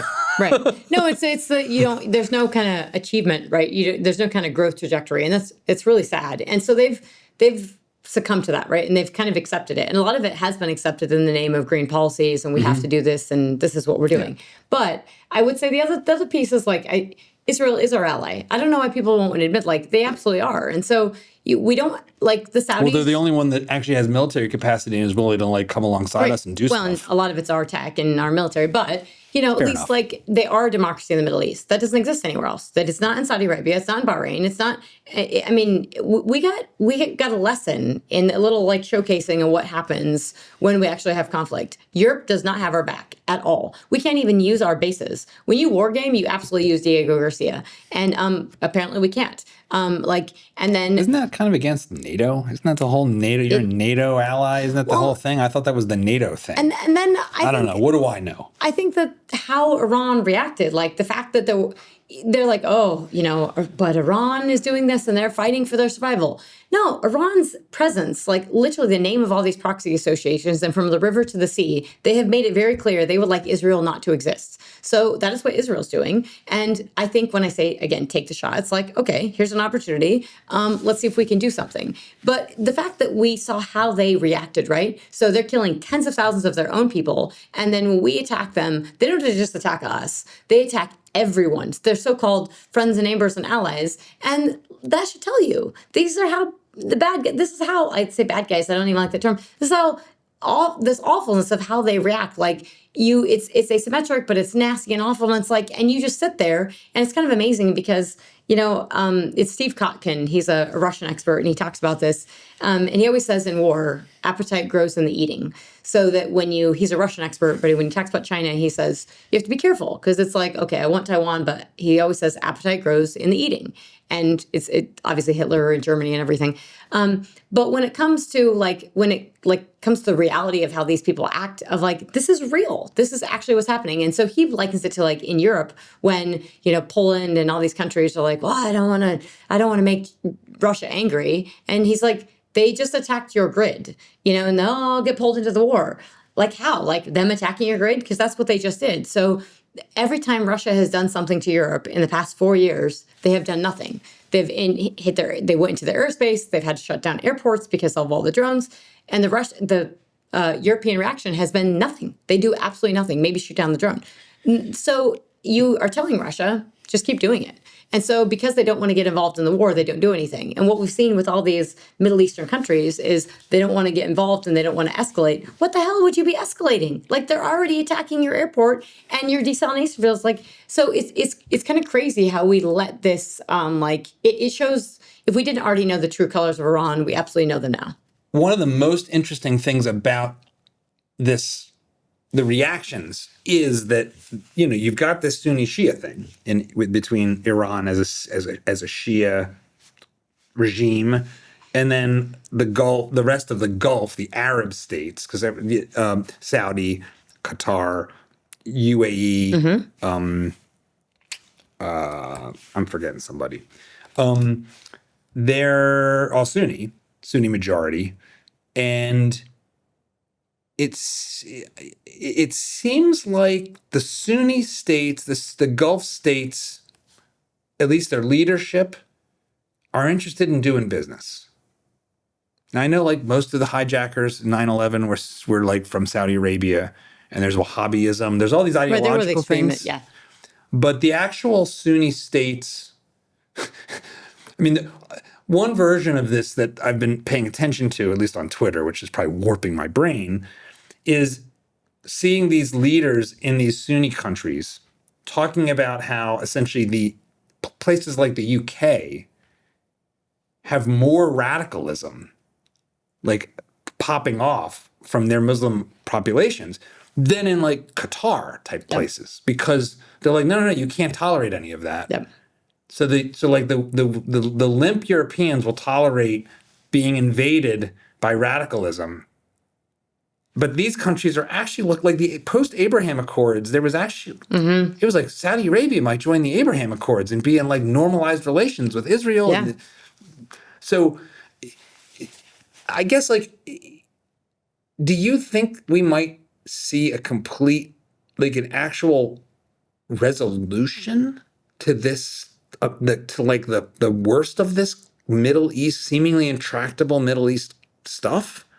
Because if all of the Sunni states are basically like mostly fine, and Iran actually behaves or is really changed, they'd have to have a political change for that to happen. Right. And what do you think? Because it just feels intractable, and it feels like it's it is a resource thing. We wouldn't care about these places if they didn't have liquid gold under the ground for the most part. Right. I mean, well, we don't need it, so we're not doing it for that reason. But I would say it's the Middle East, so I don't think you're going to solve this anytime soon. However, can you make things better or hold the status quo, which is what we were kind of doing, and that's what everyone got comfortable with. And I think your point about, like, I think the Europeans have their head in the sand, like they have serious issues going on a number of fronts. But when it comes to the Sunni Shia and like where things could go, the one thing that probably hasn't got enough media attention in this war is that, Dubai, everybody's wanted to put their money there. They want to buy houses. It's awesome. People go, the Russians go there. Everybody likes to spend their money there. I mean, lots of wealthy people go there for vacations. I don't quite understand all this because it seems a little bit much. But now they're arresting a lot of people. If you film something, if they see that you have filmed something and you're in Dubai, you're arrested. Because, the regime of Dubai. Yeah. So these countries that we thought people were kind of like, You don't get your phone stolen. You can leave it on a table, and your Louis Vuitton bag, you can go take your photos with your friends. It doesn't get stolen, but you've given up some civil liberties.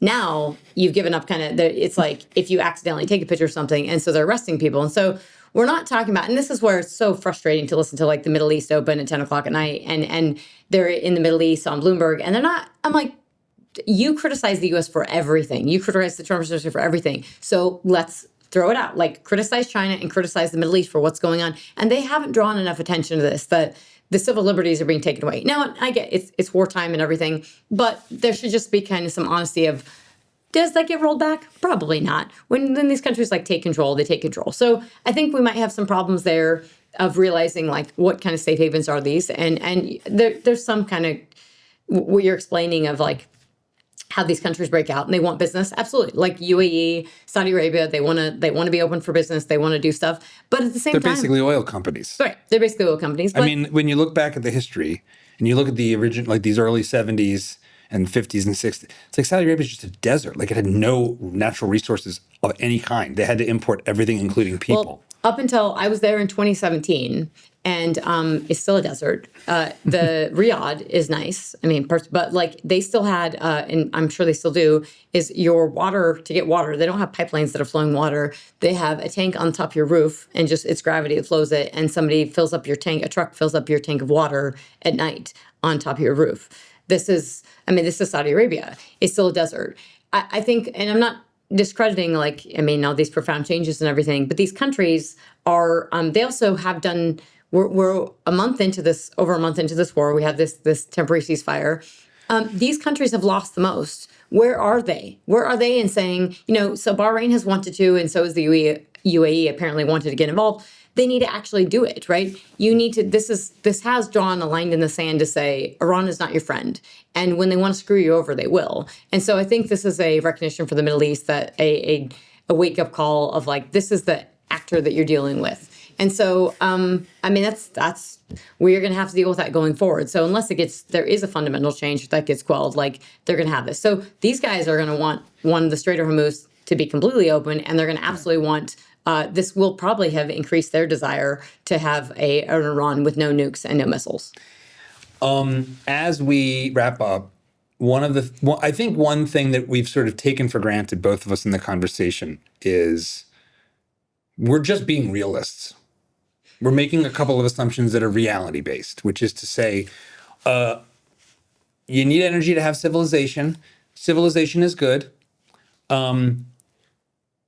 Planets aren't, there's no such thing as like the planet's health. That's like gobbledygook. Like Mars is a planet. It's not a being. Planets don't die. They're not alive. So we care about people. People need civilization. Civilization needs energy.